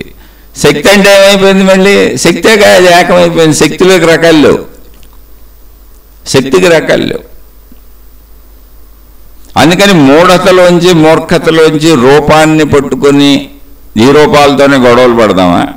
లేదా ఆ రూపమే దేవుడు, దేవత, శక్తి స్వరూపుల అని వాళ్ళకి అనంతత్వాన్ని ఆపాదించుకొని మనం కూడా అనంతత్వాన్ని చేరుకుందామా? ఇది ఇప్పుడు మన విఘ్నత. ఆ విజ్ఞానానికి సంబంధించిన చదువే ఇక్కడి నుంచి ఇలా నడిపించుకుంటూ మతములు, మార్గములు, విధానములు, పద్ధతులన్నీ ఏంటంటే నిన్న అలా ఎల్కేజీలో చేరిన అంటే నర్సరీలో వేస్తారు ముందు పిల్లోడిని, అక్కడ బొమ్మలతో ఆడిస్తారు, అసలు చదివే చెప్పరు. అలా బొమ్మలతో ఆడించినట్టుగా నీకు చక్కగా దేవుడు, దేవత, విధానములు చెప్పి తర్వాత అక్షరాలు నేర్పినట్టుగా దైవ బోధలు నీకు నేర్పుతూ మంచిగా బతుకు, చెడు చేయబాకని చెబుతూ అక్కడి నుంచి అలా నేర్పుకుంటూ నువ్వే పెద్ద పిహెచ్డి ప్రొఫెసర్ అయిపోయావు అనుకో, నువ్వే కొత్త కనుక్కొని కొత్త థీసిస్లు తయారు చేసి నువ్వు రాస్తావు స్వతంత్రంగా. అలా నిన్ను తీసుకొచ్చి దైవశక్తి నుంచి సృష్టి శక్తికి, విశ్వశక్తికి, ప్రకృతి శక్తికి తీసుకొచ్చి దేవుడు, మతం అనే ఒక పరిమితి నుంచి ఈ సృష్టి మొత్తానికి కారణభూతమైనటువంటి దేవుడు ఈయనే, ఈ దైవశక్తి, దేవత ఈమె, ఈ దైవశక్తి, దేవతాశక్తి అని ఆ దైవమును, దేవతను శక్తిగా మలిచి అది విశ్వశక్తిగా, ప్రకృతి శక్తిగా, సృష్టి శక్తిగా నీకు బోధన చేసి ఆ శక్తిలోనే నువ్వు ఉన్నావు, ఆ సృష్టిలోనే నువ్వు ఉన్నావు. నీలో ఉన్నది కూడా ఆ శక్తి, అది నీ ప్రాణశక్తి. నీలో ఉన్నప్పుడు దాన్ని ప్రాణశక్తి అంటున్నావు, నువ్వు పరిమితిలో ఉన్నావు కనుక. కానీ ఆ శక్తే అనంత ఆత్మశక్తి అనేటువంటి విజ్ఞానము నీకు నేర్పేది ఆధ్యాత్మిక చదువు, ఆత్మజ్ఞాన చదువు. మధ్యలో ఉన్నవి ఇవన్నీ. కాబట్టి శక్తి అన్న భావనలోకి వచ్చినప్పుడు మొత్తం సృష్టికి కారణభూతమైన శక్తి ఒకటే అయినప్పుడు ఇక మతాలు ఎన్ని మతాలు చెప్పుకున్న అందరి మతాల దేవుడు ఒకటే అన్న తప్పే ఉంది, రైటే ఉంది. శక్తి భావనలు అంతా ఒకటే అసలు. కానీ ఇక్కడ ప్రాబ్లం ఎక్కడ వస్తుందంటే, నువ్వు ఏ రూపాన్ని కల్పించారో ఆ రూపకు విశేషతలు ఉన్నాయి. ఆ కల్పించబడిన రూపాలన్నీ కూడా కృతజ్ఞతాపూర్వక విధానాలు. అంటే మేము సృష్టి నుంచి పొంది ఆ శక్తి ద్వారా పొంది, ఇప్పుడు వర్షం అనే శక్తి ద్వారా, సూర్యుడు అనే శక్తి ద్వారా, భూమి అనే శక్తి ద్వారా, వాయువు అనే శక్తి ద్వారా, అలా ఇంకా మొక్కలు రకరకాల అనేక చోట్ల నుంచి అనేకముగా మేము పొందుతున్నటువంటి అనుభవాలు, సుఖాలు మాకు ఎన్ని దొరుకుతున్నాయో అక్కడ మేము బ్రతకడానికి, వాటిని అన్నింటికీ కృతజ్ఞతలు చెల్లించడానికి అనేక రకాల మార్గాల్లో వచ్చారు. ఎందుకని మనుషులు కూడా అనేక మంది కాబట్టి, తయారు చేసినోడు ఒక్కడైతే ఒకలాగానే చేసేవాడు, తయారు చేసిన వాళ్ళు కూడా అనేక మంది, మళ్ళీ దాన్ని పట్టుకు ముందుకు సాగేవాళ్ళు అనేక మంది. అందుకని ఎప్పుడు అందులో మార్పులు చేర్పులు వస్తూ ఉంటాయి. వీళ్ళు కొత్తవి తగిలిస్తూ ఉంటారు. ఎందుకని వాళ్ళకి కొత్తగా అనిపిస్తూ ఉంటుంది. తగిలించటం అనేది తప్ప రైట కాదు, వాళ్ళకి అనిపిస్తుంది. మనిషి అనేవాడికి ఎప్పుడు ఇంకోటి అనిపిస్తూ ఉంటుంది. ఊహాత్మకత మనిషిలో ఉంటుంది, ఒక సృజనాత్మకత మనిషిలో ఉంటుంది. ఇవన్నీ కలిసి నిన్ను ఆనందాత్మశక్తికి తీసుకొచ్చి, నువ్వు ఆనందాత్మశక్తి స్వరూపమే, నీలో ఉన్న ప్రాణశక్తిని నువ్వు తెలుసుకో అని చెప్పినప్పుడు అన్నీ కరెక్టే. నిన్ను నీ ప్రాణశక్తి దాకా తీసుకురాకుండా ఒక మతంలో పెట్టి, ఒక మార్గంలో పెట్టి, పంజరంలో చిలకలా పెట్టి మార్గ విభేదాలు, మత విభేదాలు, దైవ విభేదాలు సృష్టించి నీ చేత ఘర్షణలు చేయించి నిన్ను ఘర్షణలకు లోను చేసి ఈ పరిమితమే నిజమో, ఇదే సమస్తమో అని నిన్ను నమ్మించే ప్రయత్నం చేసి ఏదైనా అబద్ధమే అని ఆత్మజ్ఞాన గ్రంథాలు ఆ మహర్షులు చెబుతున్నారు. నేను చెప్పేది కాదు, ఆల్రెడీ గ్రంథాలు ఉన్నాయి చూడండి. అయితే ఇక్కడ ఎవరిష్టం వాళ్ళదే, ఎవరి నమ్మకం వాళ్ళదే. ఇక్కడ ఎవరితో అసలు ఘర్షణ పడాల్సిన అవసరమే లేదు. నీకు నచ్చినట్టు నువ్వు, ఏముంది నిన్ను ఎవడడుగుతాడు ఇక్కడ? ఎందుకని జీవితమే ఎవరిది వాళ్ళదే. ఏదో సుఖం కోసం ఒక కుటుంబం ఏర్పాటు చేసుకున్నాం కానీ, భార్యాభర్తలు అనేటువంటి ఒక విధానాలు పెట్టుకొని కుటుంబ సభ్యులు, తల్లిదండ్రులని ఒక ధర్మపరమైన ధార్మిక వ్యవస్థను మనిషిగా జ్ఞానం ఉంది కనుక మనం సృష్టించుకున్నాం. కానీ నిజంగా ఎవరు పుట్టుకాళ్ళదే, ఎవరి పెరుగుదల వాళ్ళదే, ఎవరి బాధలు వాళ్ళే. ఇప్పుడు నాకు శారీరకమైనటువంటి నొప్పి కలిగింది, నా భార్య తీర్చలేదు, నా పిల్లలు తీర్చలేరు, నా తల్లిదండ్రులు తీర్చలేరు. నా నొప్పిని నేనే అనుభవించాలి. ఇంకోళ్ళకి నొప్పి వచ్చింది, నా వాళ్ళకి నేను తీర్చలేను. వాళ్ళ నొప్పిని మనం మార్చుకోలేం కదా, వాళ్ళ బాధని మనం మార్చుకోలేం కదా, వాళ్ళ కష్టాన్ని మనం తీసుకోలేం కదా, అలా కుదరదు కదా. ఎవరిది వాళ్ళదే. సృష్టి ఎలా ఉందంటే ఏ మనిషికి ఆ మనిషే, ఎవరి అనుభవం వాళ్ళే, ఎవరి బాధ వాళ్ళే, ఎవరి సుఖం వాళ్ళే. నేను చూసింది నాకు ఆనందం, వాళ్ళు చూసింది వాళ్ళకి ఆనందం, వాళ్ళు చూసింది నాకెందుకు ఆనందం అవుతుంది అంటే ఏంటి? సృష్టి ఎలా ఉంది అంటే ఇండివిజువాలిటీగా ఉంది. నీది నువ్వే అనుభవిస్తావు, నీది నువ్వే తెలుసుకుంటావు. కాబట్టి నీ మతం నీది, నీ గొడవ నీది, నీ భావన నీది, నీది మూఢత్వమా, మూర్ఖత్వమా, అజ్ఞానమా, విజ్ఞానమా, నీకు నువ్వే చూసుకోకపోతే అందులోనే సాగిపో. ఎవరో అసలు నేను కాదనరు, అవునన్నారు. ఇక్కడ అసలు ఏం ప్రమాదాలు లేవు, ఎవరు బతుకాళ్ళు బతికేయటమే. ఎందుకని ఎవరు చావాళ్ళు చచ్చిపోతాం, ఎవరు పుట్టుకాళ్ళు పుట్టాం. పోనీ మన అందరం కలిసి ఉన్నాం కదా, మన అందరం కలిసి ఉంటే ఎక్కువ కాలం బతుకుతామా అని ఏం లేవు. ఇప్పుడు అందరం ఒకేసారి కలిసి చచ్చిపోతాము. ఇప్పుడు బొమ్మ నా భార్య అంటే ఎంతో ప్రేమ, నా భార్యకి నేనంటే ఎంతో ప్రేమ, నా తల్లిదండ్రులంటే ఎంతో ప్రేమ, నా పిల్లలంటే ఎంతో ప్రేమ. కాబట్టి మేమందరం గ్రూపుగా కలిసి బతకాలనుకున్నాళ్ళు బతికి ఒక్కసారి చనిపోతామనే ఫెసిలిటీ అన్నంద భూమి మీద. అసలు పుట్టుకకు కారణం మన చేతిలో లేదు, పెరుగుదలకు కారణం మన చేతిలో లేదు, మరణానికి కారణం మన చేతిలో లేదు. అంతా ఇండివిజువాలిటీనే. ఇక్కడ ఎవరు సావాల్సిందే, ఎవరు బతుకాళ్ళు బతకాల్సిందే, ఎవరు అనుభవాలు ఆడవే. కాకపోతే మనుషులుగా మనకు ఉన్న జ్ఞానంతో సుఖవంతమైన జీవితం కోసం కలయికల కుటుంబ వ్యవస్థనే ఏర్పాటు చేసుకున్నాం. ఏర్పాటే తప్ప ఒకళ్ళ నొప్పిని, ఒకళ్ళ బాధని, ఒకళ్ళ కష్టాన్ని, ఒకళ్ళ సుఖాన్ని దేన్ని మనం స్వీకరించలేం, తీసుకోలేం, మనది ఎవరికే ఇవ్వలేం. ఆ ఏర్పాట్లు భూమి మీద లేవు. లేనప్పుడు జ్ఞానపరమైన ఆలోచన ఏంటి అంటే ఎవరికాళ్ళు అలా బతుకుతారు, ఇది తప్పు రైట్ మనం చెప్పక్కర్లే. అసలు ఎవరినాళ్ళని హాయిగా బతకనివ్వడమే మనం చేయవలసిన పని. అందుకని ఎవరి భావాలలో ఎవరి భావ దృఢత ఎలా ఉందో అలా సాగుతారు. చక్కగా దీనికి మహాత్ములు చెప్పారు, యద్భావం తద్భవతి. నువ్వు ఏ భావంతో ఏ పని చేస్తావో, ఏం జీవిస్తావో అదే నీకు సిద్ధిస్తుంది. అంతే. యద్భావం తద్భవతి. నీలో అంటే ఆధ్యాత్మిక మార్గాల్లో, భక్తి మార్గాల్లో, మత మార్గాలలో, గురు మార్గాలలో, దైవ మార్గాలలో, మాతాజీలు ఎవరితోనైనా ఏ మార్గాలలో అయినా నిజాయితీగా సాగే వాళ్ళందరూ కూడా వాళ్ళలో గుణమార్పుకు ప్రయత్నిస్తారు. అంటే నాలో చెడు పోగొట్టుకోవాలి, మంచిగా జీవించాలి. ఇది అవునా కదా? మీరే ఆలోచించుకోండి. అసలు దేవుడు ఎందుకు మీకు, మతం ఎందుకు మీకు, గురువు ఎందుకు మీకు, ఓ మాతాజీ ఎందుకు మీకు, ఆ జ్ఞాన గ్రంథం ఎందుకు మీకు? తప్పులు చేయకుండా ఉండడానికేగా. ఒకళ్ళు నువ్వు రక్షణ కోరుకున్నావు, రక్షణ కోసం అనుకుందాం పోనీ, తప్పులు చేసేవాడికి దేవుడు రక్షణ ఇస్తాడు. ఆ కామన్ సెన్స్ నీకు కూడా తెలుస్తుంది కదా. తప్పులు చేసేవాడిని దేవుళ్ళు దేవతలు రక్షించరు, దేవుళ్ళు దేవతలు అంటేనే మంచి అనేది ప్రపంచవ్యాప్తంగా ఉన్నటువంటి సత్యంగా. కాబట్టి దేవుళ్ళు దేవతలు ఎందుకు? మంచిగా బతకడానికి. మనం మంచిగా బతకమని బోధలు ఉంటాయి ఆ గ్రంథాల నిండా. మంచిగా బతుకు, సింపుల్. దానికి ఘర్షణ ఎందుకు? మంచిగా బతకడానికి ఏ మతం అయితే ఏంటి, ఏ గురువు అయితే ఏంటి, ఏ దేవుడు అయితే ఏంటి, ఏ విధానం అయితే ఏంటి, ఏ ప్రేయర్ అయితే ఏంటి, ఏ పద్ధతి అయితే ఏంటి, అక్కడ ముఖ్యం అది కాదు. దాని ఫలం మంచితనం. నువ్వు ప్రపంచంలో మంచిగా బతకడం, అవునా కాదా అని ఆలోచించుకోవడం జ్ఞానం, విజ్ఞానం. అది అసలు దేవుడు ఎందుకు, మతం ఎందుకు అన్నప్పుడు మంచిగా బతకడానికి. ఇలా మంచిగా బతుకుతూ వెళ్ళమని చెబుతూ, ఒకవేళ నీకు ఇంట్రెస్ట్ ఉంటే, నువ్వు మంచిగా బతుకుతూ సాగుతూ నీకు ఇంట్రెస్ట్ ఉంటే నిన్ను నువ్వు తెలుసుకో అని చెప్పారు. అది కూడా నీకు ఇంట్రెస్ట్ ఉంటే. అసలు మంచిగా బతకమనేది కూడా నువ్వు ఆ మతంలోకి వెళ్ళి చెప్తారు, ఆ దేవుడి దగ్గరికి వెళ్తే చెప్తారు తప్ప నీకు చెప్పేవాడు ఎవడంటే నీ ఇంట్లో నువ్వు ఇష్టం వచ్చినట్టు ఉండొచ్చు. నీ దగ్గరికి వచ్చి ఎవరు నిన్ను ఇలా ఉండమని చెప్పరు. ఆ మతం అలా చెప్పుద్ది, ఆ గ్రంథం అలా చెప్పుద్ది, ఆ దేవుడి బోధలు అలా ఉంటాయి. ఆ దాన్ని ప్రచారం చేసే ప్రచారకులు దాన్ని అలా చెబుతారు. కొంతమంది వృత్తిగా పెట్టుకున్నారు, వాళ్ళు అలా చెప్తారు. కానీ నిన్ను నిర్బంధించేవాడు ఎవడుంటాడు? ఎవడో లేడు. ఈ సృష్టిలో అందరికీ స్వేచ్ఛ ఉంది. నీ పుట్టుక అసలు తెలియదు, నీకే తెలియదు. నీ మరణమే నీకు తెలియదు. ఈ మధ్యలో జీవితం అంతా నీకేం తెలుసు, అది అలా సాగుతూ ఉంటుంది అంతే. ఆ సాగటంలో నువ్వేదో ఇష్టాలు, కొంత స్వేచ్ఛ ఉంది నీకు. నీకు నచ్చినవి తినొచ్చు, నీకు నచ్చినవి కట్టుకోవచ్చు, కాసేపు నీకు నచ్చినట్టు ఉండొచ్చు, కాసేపే. తర్వాత మళ్ళీ నీకు దాని ఫలితం ఎలా వస్తుందో నీకు తెలీదు, దాన్ని అనుభవించాల్సిందే. అంటే ఆ స్వేచ్ఛని నువ్వు ఎలా వినియోగించుకుంటావు నీ ఇష్టం. అక్కడ బందికానం లేదు. కానీ అన్నీ ఎందుకని నువ్వే ప్రశ్న వేసుకో. దేవుడు ఎందుకు, మతం ఎందుకు, గురువు ఎందుకు, జ్ఞాన గ్రంథం ఎందుకు అని ప్రశ్న వేసుకుంటే నీకు ఎవరికైనా వచ్చే ఆన్సర్ ఒకటే, మంచిగా బతకడానికి, చెడు చేయకుండా ఉండడానికి, చెడు గుణాలు పోగొట్టుకోవడానికి, మంచిగా ఉండడానికి. గుణమార్పు ఎక్కడైనా ఎవరు ఏం చేసినా, ఏ మతంలో ఉన్నా గుణమార్పు. దైవ మార్గం అనగానే గుణమార్పుకి.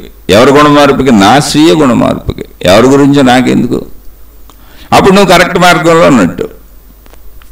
గుణమార్పుకు కాదు, ఏదో కల్పిత కపోతాలు సృష్టించుకుంటున్నాం, ఊహలో, మహిమలు, మాయలు, అద్భుతాలు, ఇవన్నీ అసలు ఆలోచించండి, ఏమన్నా ఉపయోగం ఉందా? అసలు నీకు గుణమార్పు లేని మహిమలు ఏం చేసుకుంటావు, మాయలు ఏంటంటే నీకు డబ్బు కావాలి, నీ జబ్బులు పోవాలి, నీకు అన్నీ కష్టపడకుండా వచ్చేయాలి. దాన్ని ఆశ, అత్యాశ, దురాశ, దుర్మార్గత్వం అంటారు. వాళ్ళనే మూఢులు, మూర్ఖులు అంటారు. అంటే నేను ఎలాగైనా బతుకుతాను, ఎలాగైనా ఇష్టారాజ్యంగా ఉంటాను, కానీ నాకు ఎప్పుడు మంచి జరగాలి అనేది అక్కడే తెలిసిపోతుంది. నువ్వు దొంగవే, గుణమార్పు కోరుకోవట్లే. ఇక నువ్వు మతంలో ఉండేయండి, దేవుళ్ళలో ఉండేయండి, వాటిని కూడా పాడు చేస్తావు, మతాలను నాశనం చేస్తావు, ఆ దేవుళ్ళని నాశనం చేస్తావు. ఇలాంటి దొంగలు దూరిపోయే మతాలకే ఇటుకి చెడ్డ పేర్లు వచ్చింది. అసలు దేవుడు ఉన్నాడా లేడా అని అనుమానం కూడా వచ్చింది. మనుషులకి దేవుడు ఉన్నాడా లేడా, దేవత ఉందా లేదా, అసలు ఈ మతాలు నిజమా కాదా అని అనుమానం ఎందుకు వచ్చిందంటే ఇటువంటి వ్యధవలో, ఇటువంటి దుర్మార్గులు, మూఢులు అందులో చేరిపోయి దాన్ని కేవలం మహిమలో, మాయలో, అద్భుతాలు నువ్వు ఎట్టా బతికినా నీకు అన్ని రకాల రక్షణ మా దగ్గర దొరుకుద్ది, నువ్వు మాకు చిల్లర సమర్పించుకో అనే విధానాన్ని తయారు చేశారు. అది సత్యం కాదు. సత్యం నీ మనసుతో, నీ మనసును అడుగు, నీకే చెప్పుద్ది. నీలో జ్ఞానం ఉందిగా. దైవ మార్గం అనేది అది కనపడడం, ఏ దేవుడు ఎక్కడా కనపడేది లేదు. మనం నిర్మించుకున్నవే మతాలు, ప్రార్థనాలయాలు, అందులో దేవుళ్ళు, దేవతలు. ఎక్కడైనా ఏ మతంలో అయినా అంతే. అవి మనుషులు కట్టుకున్నాయి, మనుషులు పెట్టుకున్నాయి ఆచార సాంప్రదాయ విధానాలు. ఇవన్నీ ఎందుకు అంటే మంచిగా ఉంటాను. మంచిగా ఉండాలంటే ఏం చేయాలి? నాలో చెడు పోవాలి. అదే గుణమార్పు. అది జరుగుతుంటే అన్నీ కరెక్ట్, నువ్వు కూడా కరెక్ట్గా వెళ్తున్నట్టు. శక్తి భావనలో దైవాన్ని, దేవతల్ని తీసుకుంటున్నప్పుడు, దేవుళ్ళు, దేవతలు, శక్తి అంటున్నప్పుడు ప్రశ్న ఎదిగిన సోదరుడికి సూటిగా చెబుతున్నాను, అవన్నీ కరెక్టే. శక్తి భావన లేనప్పుడు, దేవుళ్ళందరూ విడివిడిగా, దేవతలందరూ విడివిడిగా మనుషుల్లాగా ఉన్నప్పుడు ఖచ్చితంగా వాళ్ళలో కూడా హెచ్చు తగ్గులు వస్తాయి, కొట్టుకు చేస్తారు. వేరు భావన, అంతేకా పరిమితత్వం. ఆ పరిమితత్వం నానా రకాల చిత్ర విచిత్ర వేషాలు వేస్తుంది. అదే ఇప్పుడు ప్రపంచంలో మనం చూస్తున్న మతాల పేరును మారణహోమం, దేవుళ్ళ పేరును జరిగే మోసాలు, కుట్రలు, కుతంత్రం. అసలు దేవుడి పేరు మీద మోసాలు చేస్తున్న ఆ దేవుడు చంపేశాడా? ఆ దేవత చంపేసిందా? ఎంతమంది ఎన్ని మోసాలు చేస్తున్నారు వాళ్ళ పేర్లో పెట్టుకుని, మాకు దేవుళ్ళు కనపడుతున్నారు, దేవతలు కనపడుతున్నారని. అప్పుడు అసలు దేవుళ్ళు ఉన్నట్టు లేనట్టు మీరే నిర్ణయించుకోండి. ప్రపంచంలో ప్రతి ఇంట్లోనూ ఏదో ఒక మతంలో ఏదో ఒక దేవుణ్ణి ఆరాధిస్తున్న వాళ్ళే ఉంటారు మొత్తం ప్రపంచవ్యాప్తంగా. ఒక 5% నాస్తికుల్ని తీసేస్తే. మరి ప్రపంచంలో అన్యాయాలు పోలేదు, అక్రమాలు పోలేదు, దుర్మార్గాలు పోలేదు, మోసాలు పోలేదు, కుట్రలు పోలేదు, కుతంత్రాలు పోలేదు. ఇన్ని చెడులు జరుగుతున్నాయండి. అసలు దేవుళ్ళు ఉన్నారో లేదో మీరే భావించుకోండి. ఇప్పుడు దేవుళ్ళు ఉన్నారనుకొని ఇవన్నీ ఎందుకు జరుగుతున్నాయి, దేవుళ్ళు ఎందుకు రక్షించట్లేదు, మతాల పేరు మీద కొట్టుకుంటుంటే ఆ మతపు దేవుళ్ళు ఎందుకు వచ్చి ఆపట్లేదు, ఇవన్నీ మీరే ప్రశ్నలు వేసుకోండి. వీటికి సమాధానాలు కూడా మీరే తెచ్చుకోండి. జ్ఞానం ఉందిగా. కాదు, ఇదంతా ఒక శక్తి తత్వం. ప్రతి మనిషి నేను శక్తిని తెలుసుకోవాలి, ఎవరికి వాడే తెలుసుకోవాలి. తెలుసుకునే వరకు అజ్ఞానంలో పడికొట్టుకు వస్తాడు, ఆ కర్మలు అనుభవిస్తూ ఉంటారు అన్నప్పుడు నీకు చక్కగా అర్థమైపోద్ది నన్ను నేను మార్చుకోవాలని. అంతా నా చేతిలోనే ఉందని. అదే ఆత్మజ్ఞాన చదువు, ఆధ్యాత్మిక చదువు. మీరు అడిగిన ప్రశ్నకి ఇంకా ఇది ఎంతైనా అనంతంగా చెప్పుకోవచ్చు. కొంతవరకు మీకు అర్థమవుతుంది అని భావిస్తున్నా. ఒకవేళ అర్థమవుకపోతే మళ్ళీ అడగండి, విశ్లేషించుకుందాం. నువ్వు శక్తి స్వరూపుడువు. నువ్వు ఏ దేవుణ్ణి వెతుకుతున్నావో, ఏ దేవతను వెతుకుతున్నావో, ఏ దేవుడి కోసం, ఏ దేవత కోసం నువ్వు నిజాయితీగా ప్రయత్నిస్తున్నావో, నిజాయితీగా ప్రయత్నించే ప్రతి వాడు ఆత్మజ్ఞానానికి వచ్చేస్తాడు. ఎందుకని దేవుడు దేవత శక్తి స్వరూపులని తెలుసుకుంటారు నిజాయితీగా ఉండి గుణమార్పు చేసుకునేవాళ్ళు. ఎందుకని ఆ గ్రంథాల్లోనే చెప్పబడుతుంది, వాళ్ళు మనం ఈ పెట్టుకున్న బొమ్మలు మాత్రమే, ప్రార్థనాలయాలు మనం కట్టుకున్నవే, ఆలంబన కోసం కట్టుకున్నాం, ఆలంబన కోసం పెట్టుకున్నాం, కానీ ఆ దేవుళ్ళు దేవతలు శక్తి స్వరూపులు అన్నప్పుడు శక్తి స్వరూపం ఏంటో తెలుసుకుందామని వెళ్ళిపోతావు. నువ్వు నిజాయితీగా వెళ్తే పై క్లాస్కి వెళ్ళిపోతావు. నిజాయితీ లేని వాళ్ళు, సరిగ్గా చదవని వాళ్ళందరూ కింద క్లాసుల్లో ఉంటారు, తప్పేవాళ్ళందరూ వాళ్ళేగా. ఇంకా అక్కడే పట్టుకొని ఇదే కరెక్ట్ అని కూర్చొని, నిజాయితీ లేదు కదా కాబట్టి అక్కడ వ్యాపారాలు మొదలుపెట్టి చేసుకుంటుంటారు. అది నిజాయితీ లేదు, వాళ్ళు పాస్ అవ్వట్లేదు. పాస్ అవ్వట్లేదని చెప్పకుండా సర్వస్వం ఇదే అని చెబుతారు, ఇక్కడే మోక్షం అని చెబుతారు, అంతా ఇదే అని చెబుతారు, ఇంతకంటే ఇంకేం లేదని చెబుతారు. ఇక్కడే పడి కొట్టుకోండి అంటారు, అక్కడ డబ్బులు, విలాసాలు, మోసాలు ఏదో గడిపేసుకుంటారు. ఎందుకని అందరికీ సావు వస్తుందిగా, సావు వచ్చే వరకు గడపటమే, వాళ్ళేం శాశ్వతంగా ఉండరు అక్కడ. కాదు, నిజాయితీగా ఉన్న ప్రతి ఒక్కరూ, నువ్వు ఏ మతంలో ఉండు, ఏ దేవుడి దగ్గర ఉండు, ఏ విధానంలో ఉండు, నిజాయితీగా ఉండేవాళ్ళు ఫస్ట్ గుణమార్పు చేసుకొని మంచిగా బతుకుతారండి ప్రపంచంలో. అసలు ఘర్షణ అనేది వాళ్ళ వలన ఉండదు, వాళ్ళు ఏ మతంలో ఉన్నా సరే, ఏ దేవుడితో ఉన్నా సరే. ఎందుకని వాళ్ళకి అర్థమవుతుంది అన్నీ నాలాంటివే, అందరూ నాలాంటి వాళ్ళే అని. నా నమ్మకం అలాగే, అందరి నమ్మకాలు అంతే. నేను అలాగే, అందరూ అలాగే. అందరూ మంచిగా బతకాలి, అయిపోయింది, స్టోరీ క్లోజ్. అలా మంచిగా బతుకుతూ వెళ్ళిపోతారు. ఇంకా మంచిలో నిజాయితీగానే సాగుతున్న వాళ్ళకి దేవుడు శక్తి స్వరూపుడు కనుక ఆ శక్తి ఏంటో తెలుసుకుందాం అనిపిస్తుంది. శక్తి ఏంటో తెలుసుకుందామన్న తాటు రాగానే ఆత్మజ్ఞానంలోకి వచ్చేస్తారు వాళ్ళు. ఏ మతస్థులైనా, ఏ దైవంతో ఉన్నోళ్ళైనా ఇంకా ఆకారం నుంచి నిరాకారానికి వచ్చేస్తారు. ఇది ఒక నడక. అంటే ఆ నిజాయితీ ఇక్కడ పాస్ అవడానికి విధానం ఏంటి క్లాసులు అంటే, అక్కడ దాకా రావడానికి మంచి నిజాయితీ, నువ్వు మంచిగా బతకాలి. మంచిగా బతకని వాళ్ళందరూ, నిజాయితీ లేని వాళ్ళందరూ తప్పుతో అక్కడే కూర్చొని మా దేవుడే కరెక్ట్, మా దేవతే కరెక్ట్ అని అందరినీ నమ్మించి మొత్తం సమస్తం ఇదే అని అక్కడ వ్యాపారాలు మొదలు పెడతారు. ఆ వ్యాపారాలు మీకు తెలిసిపోతాయి, మీకే తెలిసిపోతాయి. మీరు పరిశీలించండి. మనుషులందరికీ జ్ఞానం ఉందండి బాబు. కాకపోతే జ్ఞానం మాకు వద్దు, మేము శరీరాన్నే వాడుకుంటాం, మాకు ఇంద్రియ సుఖాలు కావాలి, భోగాలు కావాలి, డబ్బులే కావాలి, డబ్బుతో వచ్చే సుఖాలే కావాలి, కీర్తి ప్రతిష్టలు కావాలి, వాటితో వచ్చే సుఖభోగాలే కావాలి అనుకున్న వాళ్ళు అందులో పడి కొట్టుకుంటా ఉంటారు. కాదు, అవి అవసరార్థం కావాలి, బతకడానికి కావాలి, కానీ అందులో పడిపోయి కొట్టుకోవక్కర్లేదు. పంజరంలో చిలకలాగా ఆటిలో ఇరుక్కుపోవక్కర్లేదు. నన్ను నేను తెలుసుకుంటూ మంచిగా బతుకుతూ ఇంకా నేను అలా వ్యాపించుకుంటూ, వ్యాప్తి చెందుతూ, జ్ఞాన వ్యాప్తి చెందించుకుంటూ నేను అనంత ఆత్మశక్తి వరకు ప్రయాణించవచ్చు అనుకుని వెళ్ళేవాళ్ళు కొందరు ఉంటారు. అది మీ ఇష్టం, మీ అభిష్టం. నిజాయితీ అయితే అక్కడ దాకా వెళ్ళిపోతారు. నిజాయితీలో మొట్టమొదటి మెట్టు మంచిగా బ్రతుకుట. నిజాయితీలో చిట్ట చివరి మెట్టు ఆనందాత్మశక్తి స్వరూపము నేనే అని తెలుసుకొనుట. ఇంకా మీరు ఎక్కడున్నారో ఎవరికాళ్ళు చూసుకోండి, దాన్ని బట్టి అర్థం చేసుకోండి. ప్రశ్న ఎదిగినటువంటి సోదరుడికి అర్థమైతే ఓకే, అర్థం కాకపోతే మళ్ళీ మీకేం అర్థం కాలేదో స్పష్టంగా అడగండి, చెప్పుకునే ప్రయత్నం చేద్దాం. శుభమస్తు. మీకు మీ కుటుంబ సభ్యులకు మేలు చేకూరుగాక. మరలా మరొక కొత్త శీర్షికతో కలుసుకుందాం. కానీ నేను చెప్పేది 199 మందికి నచ్చదు. ఎందుకనంటే ప్రపంచవ్యాప్తంగా అందరూ మతాల్లో ఉంటారు. మనిషి స్వార్థపరుడై ఉంటాడు, అహంకారై ఉంటాడు. మనిషికి ఉండవలసిన అన్ని లక్షణాలు, దుర్లక్షణాలు అందరిలోనూ ఉంటాయి. కాబట్టి నా మతమే కరెక్టు, నా దేవుడే కరెక్టు, నా గురువే కరెక్టు, నా విధానమే కరెక్టు, నా పద్ధతే కరెక్టు. ఇది మనిషి జీవనం. భౌతికంలోనూ నాదే కరెక్ట్ అంటాడు, అక్కడ ఆధ్యాత్మికంలో దైవీ మార్గాల్లో నాదే కరెక్ట్ అంటాడు. కాబట్టి ఏదో అనంత ఆత్మశక్తి అని నేను చెప్తే అందరూ ఎక్కువగా సాగేది మతాల్లోనే కదా. వాళ్ళు మళ్ళీ గురువులు ఉంటారు, ఆ గురువులు వీళ్ళని ఉద్రేకపరుస్తూ ఉంటారు. ఆ మార్గాల మత పెద్దలు ఉంటారు, వాళ్ళు ఈ ప్రజల సమూహాలను ఉద్రేకపరుస్తూ ఉంటారు. ఇదే సత్యం అని పదే పదే పదే నూరు పోస్తూ ఉంటారు వాళ్ళ చెవుల్లో. కాబట్టి వాళ్ళు ఎందుకు ఒప్పుకుంటారు? అందుకని మీకు నచ్చిన మార్గాల్లో మీరు హాయిగా వెళ్ళిపోండి. మీరు ఒకటే గుర్తుపెట్టుకోండి, మీరు మంచిగా జీవిస్తూ, మీరు శాంతిగా హాయిగా ఉంటూ, మీరు మీ చుట్టూ ఉన్న వాళ్ళని, మీ సొంత కుటుంబ సభ్యులతో సహా మీ చుట్టూ ఉన్న వాళ్ళని శాంతిగా ఉండనిస్తే మీ మతము, మీ దేవుడు, మీ గురువు, మీ విధానం, మీ జ్ఞాన గ్రంథం అన్నీ మంచివే. అలా కాదు, మీరు అందరినీ ఇబ్బంది పెడుతూ మీకు తెలిసిపోద్దుగా మీరు మోసకారితనంతా చేస్తున్నారా, అంతరంగంలో తెలియదా మీకు, చెడుతో చేస్తున్నారా, కావాలని నమ్మిస్తున్నారా, ఈ మహిమలు మాయలు అద్భుతాలని ప్రజలను ప్రలోభ పెడుతున్నారా, మీకు తెలీదా? మీకు తెలుస్తుందిగా. అలా తెలిసి నాలో గుణమార్పు రావటం లేదు. ఒకవేళ మీకు మాయలు అద్భుతాలు పోయిన ఆ ఎదుటోళ్ళు చేస్తున్నారు, మీకు తెలియదు, మీరు గుడ్డిగా నమ్ముతూ వెళ్తున్నారు అనుకోండి. నాలో గుణమార్పు రావటం లేదంటే చెడిపోవటం లేదు, మంచి పెరగటం లేదు అని మీకు అనిపిస్తే మీరు తప్పు మార్గంలో ఉన్నట్టు. సింపుల్ థింగ్ అంతే, దీనికి పెద్ద విశేషం అక్కర్లా. నాలో గుణమార్పు రావట్లేదంటే చెడిపోవట్లేదు, మంచి పెరగట్లేదు, నేను అందరితో మంచిగా ఉండటం లేదు. ఎందుకని నీ గురించి నీకు తెలుసుగా, నీ లోపల నీకు తెలుసుగా, నువ్వు పైకి ఎలా కపటత్వంతో ఉన్నా.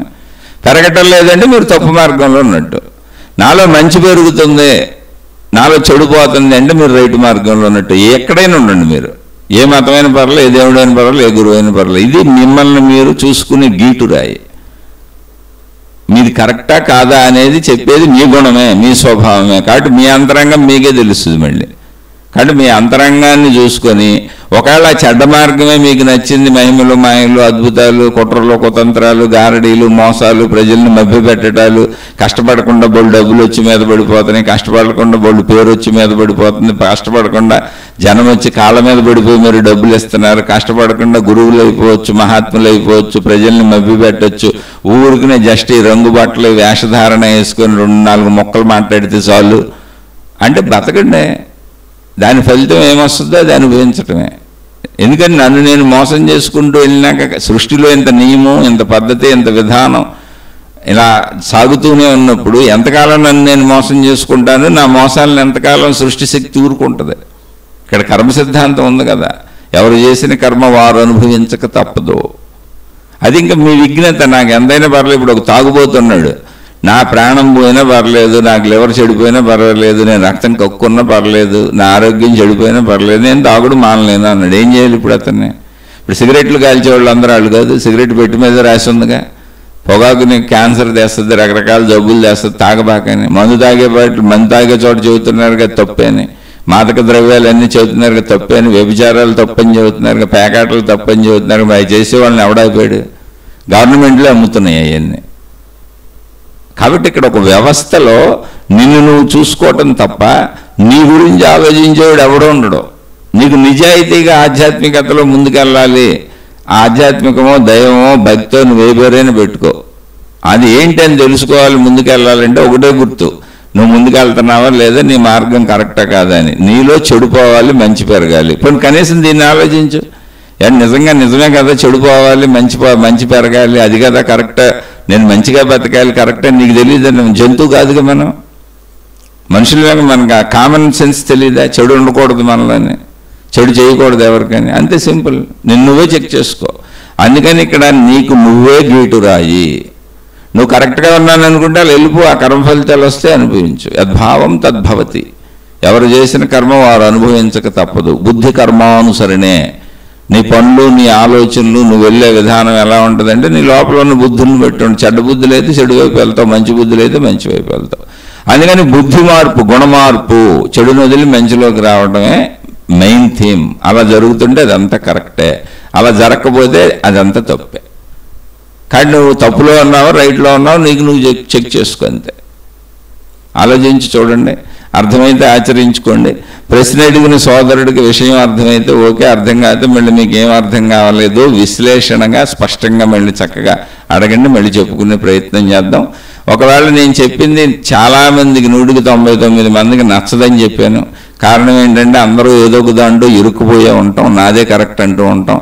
అలా నచ్చని వాళ్ళందరూ నన్ను క్షమించి వదిలేసి, నేను అతి సామాన్య మానవుణ్ణి, ఏదో మిడిమిడి జ్ఞానంతో మాట్లాడుతున్నాళ్ళే, ఆడంత పిచ్చి వెదవాన్ని నన్ను వదిలేసి మీ మార్గాల్లో మీరు హాయిగా సాగిపోండి. శుభమస్తు. మీకు, మీ కుటుంబ సభ్యులకు మేలు చేకూరుగాక. మరలా మరొక కొత్త శీర్షికతో కలుసుకుందాం.